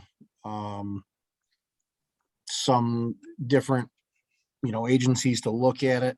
We are on the schedule. It's a little bit out. People are trying to squeeze us in as fast as they can to give us a few estimates. Okay, good. I mean, a lot of things, I just realized that this new highway barn project is going slow, and it's not like we're building a new barn next year. Of course not. So we've got to do something about the shortcomings of the Right. existing facility to get us through until we can get this new highway barn built. So that's great. It sounds like you and Bob have somebody on call. So that sounds Yep. great. So And, thank you. but it's the old difficulty we keep hearing about. It's just hard to get people, it's hard to get people. So many contractors are just full up. So what do yeah. you are you We're proposing we're- to do the work yourself or what? No, but Okay. it's things that we've been kicking the can down the road, and we got to quit doing that. Okay, thank you. And so we're going to have to start pushing on these things, and hope you won't get tired of hearing from us about them. Well, I mean, hey, Cal, I just want to say something. I mean, I'm not tired about this at all. And I'm one of the people who was really impatient at the slow development of the committee that first proposed, got to work on the highway barn. So I think all of us are very, very concerned about the safety and welfare of the Yeah. highway department. So let's get the information and see what we need to do. Okay, appreciate that. Right. Yeah, I mean, things have just, things have moved. Well, whatever, we're lighting a fire and we're gonna get some stuff done.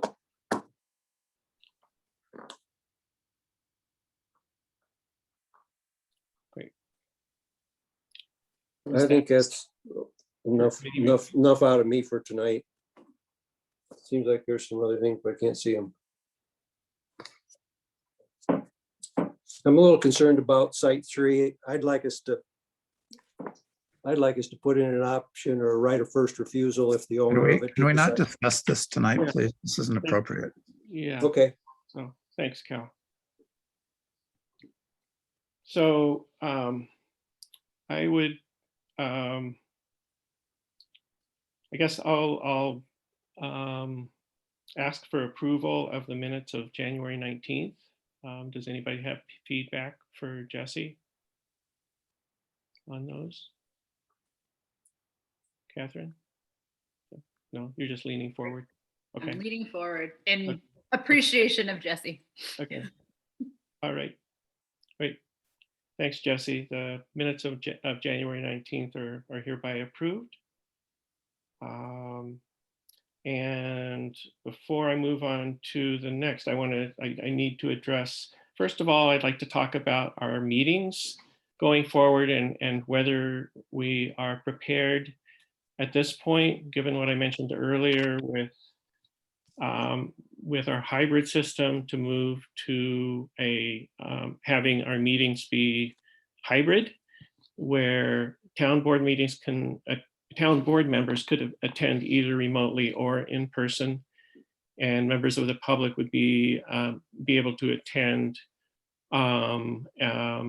following COVID safety procedures. And so I think last time that we discussed this, we were asking that the public be vaccinated and masked and maintain 6-foot distancing in the town hall. So I know that we all have different concerns, and it's a judgment call on our part.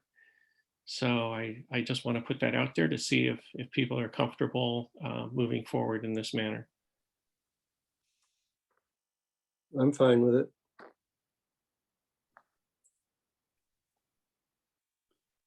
I'm fine with it too. I'm fine with it, but I would like us to continue to approach this how we've approached it all along, which is to keep an eye on the numbers. If the numbers start skyrocketing again, I think we should reevaluate.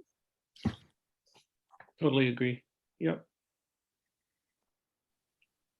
Catherine, are you comfortable with this? Yep. Great. Okay, thanks. So What is the number we will use to evaluate? Level of transmission from the county website or what? Number of deaths, number of active cases? What is the number we will use to quantify? well, what I watch are the new cases daily. Okay, But that's just what I watch. And just in the last few days, the reports in the news elsewhere and locally have been that the numbers are plummeting. Yep. So that does give me some assurance. But I do want to, and I feel good, if people are attending, and they are protected in those ways, then I feel like it's a responsible measure on our part. A responsible policy, I feel like it is. And if, for example, I mean, in a way, I'd be a little bit more comfortable if this was another month out, because we have the arrival into Ithaca and Tompkins County in the past week of 30,000 students who are traveling all over the place. And we saw what happened in the fall when they came. So in a way, I'd rather wait, but I'm comfortable with this, but I would watch those numbers. So if the Tompkins County numbers, for some reason, in the next 2 or 3 weeks, just mushroomed the way that they did in December or back in September, then that's the sort of thing I'd look at. I just want to say, and I also see John Morse has a hand, so I'd like to Oh. with this to say as well. But I guess I've said this before, and I just want to reiterate: we are not the health department. We are not health professionals. I don't think it's actually within our jurisdiction at all to make a designation of when and how and whether, you know, like we have to make a decision as a town whether we're going to have meetings in what format. But in terms of coming up with an actual data point or set of data points, I really don't think that's within our purview, and I worry about that a little bit. So I think I would just throw this back to, you know, those weekly meetings with the county and the other supervisors and whatnot. But that's what I have to say about. Thank you, Catherine, because I mean, that is exactly how we've been proceeding. We've taken our lead from the state health commission, the governor, but also the county health department. So those would be, you know, the areas of guidance that I would look to, not our own magical reading of any numbers or anything like that. Thanks. Yeah, that is a good point. Mark, do you want to? John has a hand. Okay. Oh.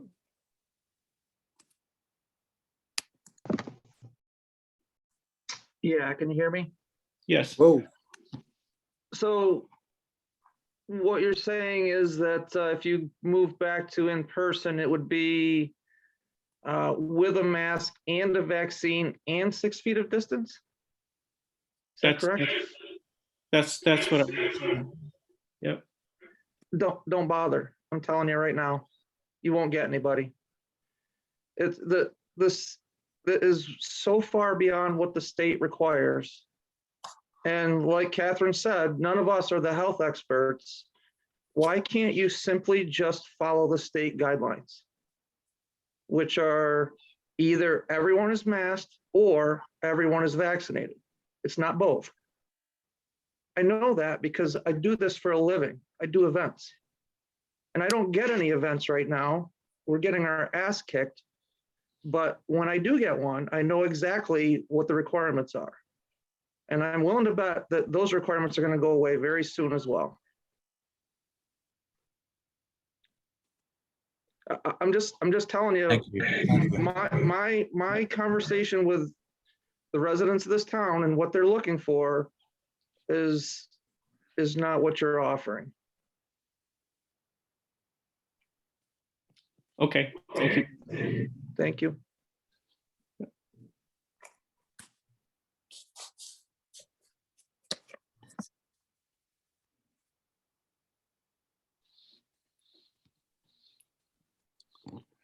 So are we ready to go forward with next week on this plan then? I don't know. I'm conflicted. I'm. What is your feeling, the board? I'm fine. I'm fine if, just as long as we keep an eye out, listen to the state. I'm fine. Mark, what part are you conflicted about? I didn't know if I was hearing from you and Tim, you know, reservations in terms of yeah, moving forward at this point, or I mean, obviously, so what I have found is different towns are, you know, doing it different ways. And yeah, so.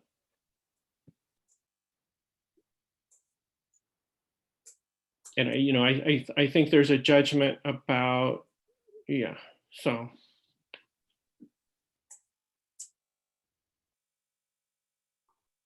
Kate has her hand up. Kate, yeah, go ahead. So if we did the hybrid, I'm not sure where I am on this with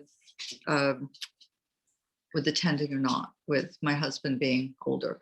And so I would still be able to attend this way. Yes. I would like to be able to be there in person. And I feel much more comfortable if people are vaccinated and masked, along with this Omicron breakthrough situations. But I don't have to be there in person. I could be hybrid. That's correct. Okay. That's correct.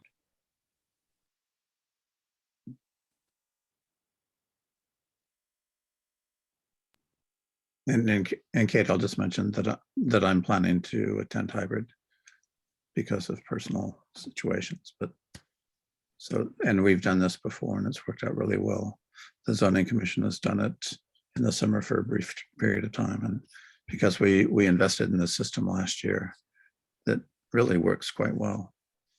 And so it seems to be a good solution. Great. Okay.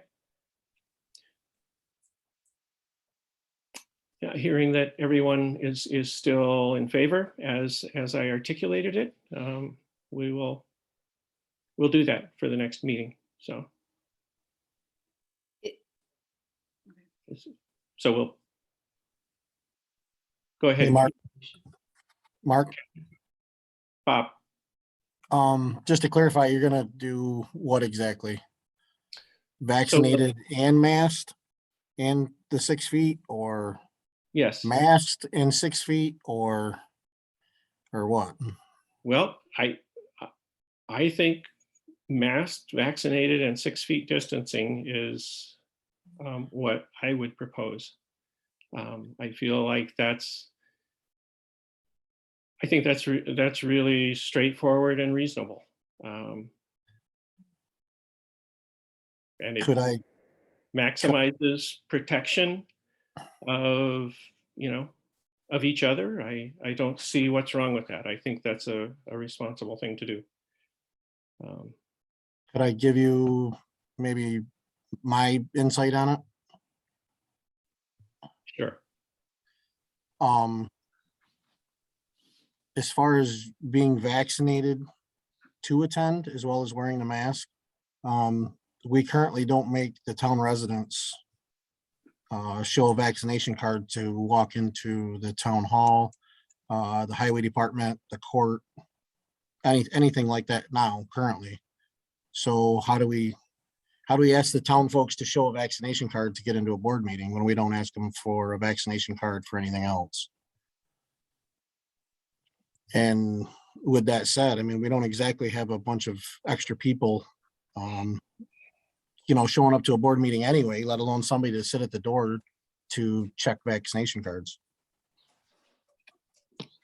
Yep. So I guess my suggestion would say, I would say if we could do it, masked and social distancing, seems like it's it's still a safe way to go. Well, we did this for the event at the Brooklyn Community Center for the Zoning Commission. It worked really well. People were almost to a T, they came prepared. They volunteered their vaccination cards at the door. They masked and they distanced themselves when they sat down. It worked beautifully, I thought. I don't see a problem in that. And, it's true, but our board meetings aren't typically heavily attended, but if they are, that's a situation where we're all in an enclosed space for a prolonged period of time. And I think we should make those, I think those are appropriate measures to take. If someone doesn't want to vaccinate, is not vaccinated, they can attend remotely through the AV system. Kate, please. I think there's an overlap on people who don't want to be vaccinated and people who don't have access to the internet, to be realistic. And so I don't want to exclude. I would be very careful with a statement like that. I'm sorry, I'm trying to make sure we try to include people that don't have the internet, who don't want to be vaccinated, who don't have internet and don't want to be vaccinated. I'm not saying it always goes together. I just want to make sure people can feel that they are welcome to come to the meeting and to have an input. Okay, I'm trying to be very careful, but I'm also trying to be realistic. I don't want people to say, well, I couldn't go, I don't have internet, and I'm not vaccinated. For whatever reason, they're not vaccinated. So I want to clarify another thing, and that is that, the meetings are working meetings. And yes, we invite privilege of the floor. but that there are other ways to communicate with us that don't involve coming to the meeting, and including speaking with me personally at the town hall, or submitting materials here. So I still think the measures as I proposed them are reasonable given our concerns about the ongoing pandemic. It's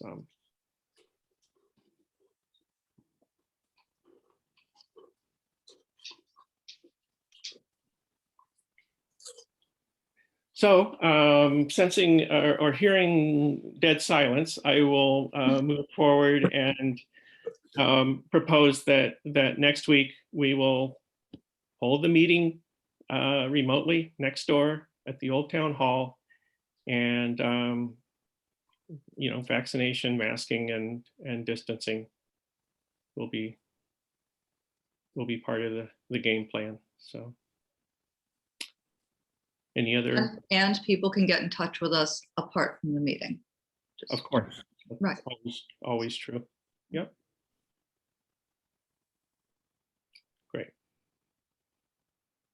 And also because of our hybrid system, all of our meetings are also recorded, and the Zoom recordings are available on the town website. Great.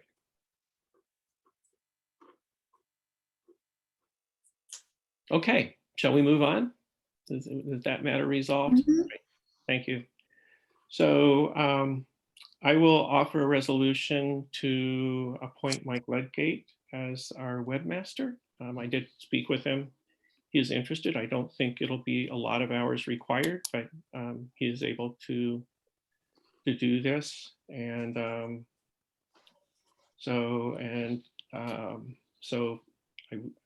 as our webmaster, and contract for his services at $40 per hour, not to exceed $5,000 in 2022.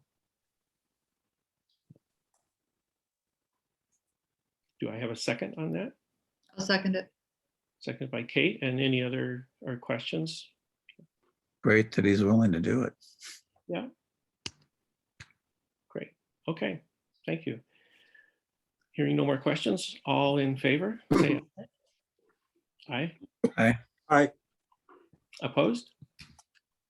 Great. Thank you. Okay. And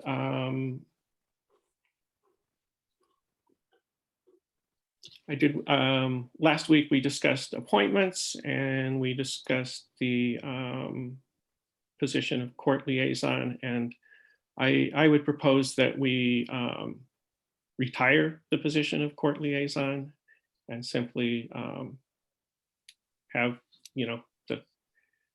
the court will communicate with the supervisor and can contact the town board anytime they wish. So I think that simplifies the situation and makes it much more direct. So any thoughts or about that? As a former liaison, I think that that's a reasonable way to go, because for some reason the liaison thing just kept being complicated in the view of the court. So let's just be more direct. And if the court also would like to communicate with the board, all of us, which I think is their preference, if I understand them, they can come to the board meetings and do so at any time. And for practical things, we do need them to communicate. For building matters and that sort of thing, we do need to communicate with the supervisor. Right. Great. Okay. Thanks. And so that, and then Catherine, you wanted to discuss planning board vacancies. Yeah, so Okay. with all the discussion about what's going on in our town, there's actually been some really awesome interest in the town and planning, and I've felt compelled in a number of different situations to invite people to participate, and I just have wondered how to do that now, because we have a little bit of a we have vacancies on the planning board technically, but the planning board is part of the zoning commission. And we obviously don't want to, increase any disorganization or disruption there. So I don't suggest like adding new people, of course, the zoning commission, but I also want to kind of strike while the iron might be hot, so to speak, on, engagement. And so I just thought I'd throw it out there. It's on my list of planning board question mark. Yeah, I agree with that. I mean, there are 2 vacancies on the planning board because we increased the size of the planning board to 7 members last year. Thinking that there was need for that, or that there were people who were interested in fulfilling those spots. So, but yeah, I would not want to add them to the zoning commission now. And as a 2-member planning board, I don't know, and they might sort of be floating around in outer space or something. So, yeah. But yeah, there may be other committees like the Ag Committee or others. I don't know what these particular people's interests are or whatever, but. I think it was more of just a general, Yeah. Question for, that I wanted to throw out to the board, as because we also don't have a particular timeline of sorts. We're just moving along, as best we can, thoughtfully. And so, I don't know, I think you and I briefly mentioned, I think it would be good to bring Bill Podolka's, opinion in as well. But I just didn't know if my experience was common to any of your, anyone else's, in terms of all these conversations that are happening. And it's just a pretty cool moment in our town. I think it's a really important time. Yeah. I was thinking about this, Catherine, thinking while you were talking. I mean, first, I think obviously one would want to consult Bill, but I mean, the planning board's participation in the zoning commission is finite. And I'm almost absolutely positive that Bill is not ready to be able to take on any more work right now at this current moment. Yeah. But once the zoning commission ceases to function, I can well imagine that he'll really be ready to get up and running if he's not too exhausted. And there are a number of things that we remember that the planning board has on its back burner, such as the telecommunications plan. Probably they'll also need to look at maybe be in consultation with the review board about any subdivision law revision, et cetera, et cetera. So I think it'd be great to start gathering some names of people who might want to join up, when we're ready to gear up again for that. But also, it would be great to get people involved in the other committees. So we still want to have, I think, the committee for, what do we call it? Equipment and development. What are we calling that committee? I'm losing my mind. You're really spelling it. I'm trying.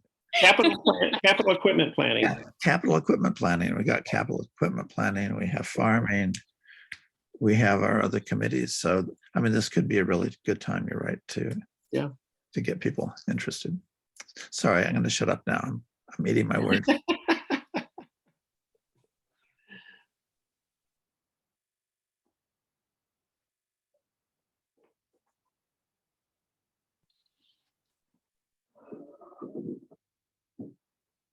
Great. Okay. Yeah. Thank you. That's that's actually very exciting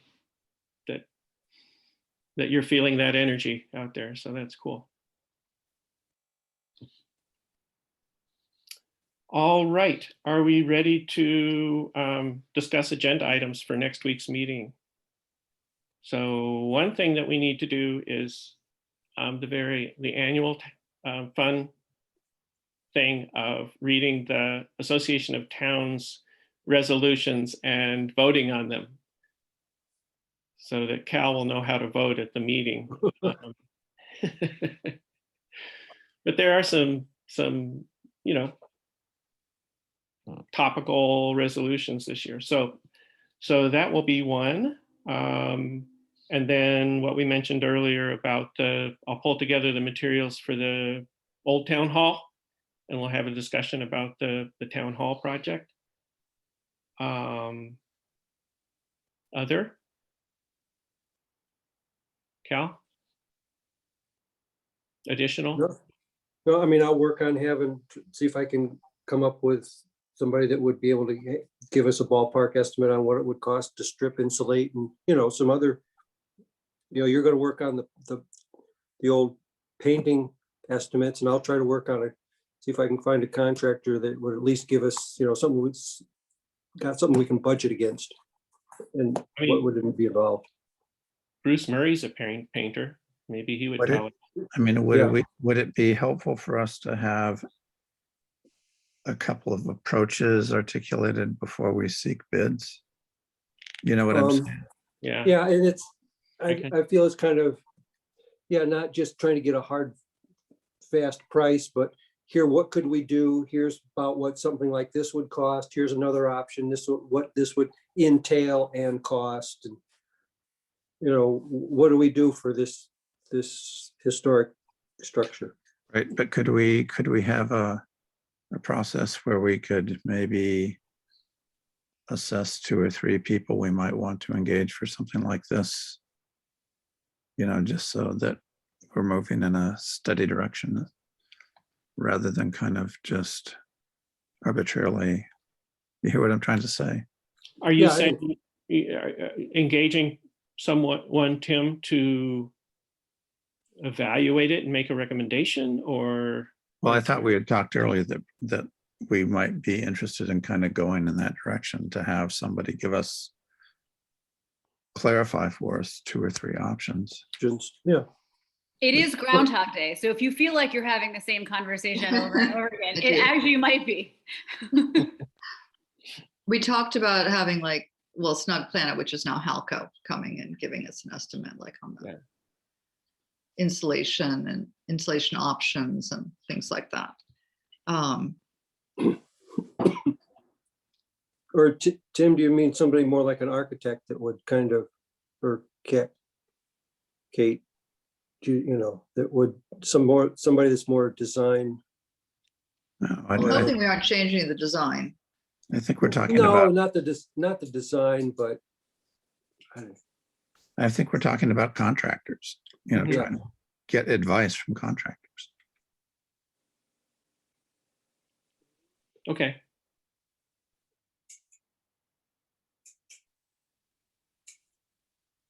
Good. We'll work on that.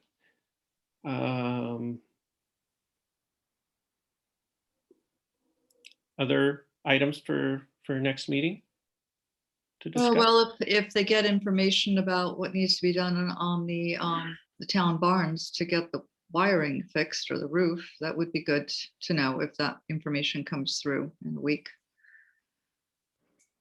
Yep, we'll try.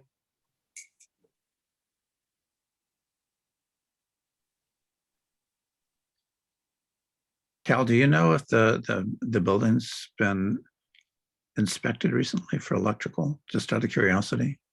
Like, has it been looked at by the code officer? I know that a number of years ago it was. Yeah, it was. Yeah, and I think that's pretty much what it's been held at. Kevin McMahon looked at it 4 or 5 years ago. Labella out of Rochester looked at it 5 or 7 years ago. And Did every, Brooke look at it? I bet Brooke looked at it. No? yeah, and they've all commented on the inadequacy of the electrical system. You just helped I mean, me the with an biggest- agenda item. So bad. Yeah, I mean, the biggest thing I know of is just, you know, from a safety factor now, that just on all high voltage lines to run a ground as well as a neutral. And used to be, we tried to save money by not running a ground, just ran a neutral and felt they were all bonded together. And what difference did it make? Well, it makes a difference. Yeah, well, maybe if we could have recommendation about how to move forward. I mean, I Yep. don't know if we're talking about rewiring the whole building, and that's something that we would need to do, or something more rudimentary. You know what I'm saying? Yep. Yeah, Yeah, just addressing, the areas of, obvious deficiencies. Of course, of course. Yep. Not going through and, we got to, gut and rewire the whole building. No, I don't think we want to do that, but there are certainly areas. I mean, like the newer building we built a few years ago, that's fine. That was all done, new wire, it's all in conduit. That's done really well, but it's the old barn from 1970 that, well, anyway. I think we can have something together by next Wednesday. great. Okay. Well, let me know if you think of other things that you've forgotten tonight. I'll try to get the agenda out by like Friday or sometime. Jesse has. You guys were gonna talk about your schedules to set up a time to go to the sites. That's right. On Wednesday, that's right. We'll talk about it next Wednesday, yeah. Yeah, okay. And also who's signing vouchers. That's right. Well, I always love to do it if nobody else, you can always put me down for signing vouchers. I enjoy it. Kate. I think Technically, by the rotation, it is Tim and I Kate. think it's my turn. Yeah, but I'm more than willing to do it. If you're not, Kate, have you I've never done done it? it. before? Tim I've and never Kate, done it, so I should do it. When do we do it? When do I show up? I will email you or I'll text you when they're ready. Okay, Okay. and if you want to come over, like when I'm here, I can just show you what we do. okay. Right, I'll check in with you then. It's not complicated. So yeah. Because I come when nobody's there. Can we just put on a quick code update for next week too? Code update? Sure. Sure. Yeah.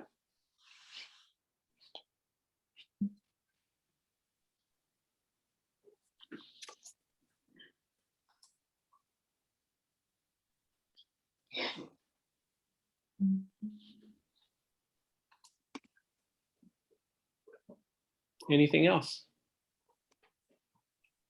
I have one thing, Mark, not necessarily for the agenda, but I offered this before, but I'd like to offer it again. The next couple days would be a perfect time to do it.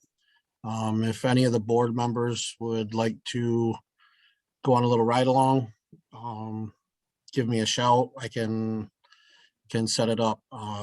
There'll be a lot of trips in a circle for the next couple days. So you guys are more than willing to go, and let me know if I can, or if you'd like. Bob, me you to- gotta remind them they gotta be there at 4 a.m.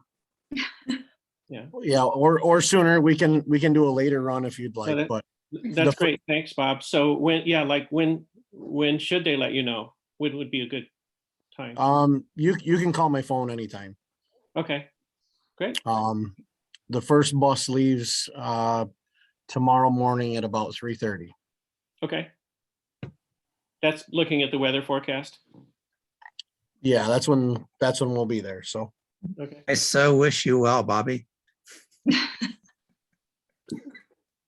thank you. Great. Thank you for the offer. I am sincere in that. That's great. So.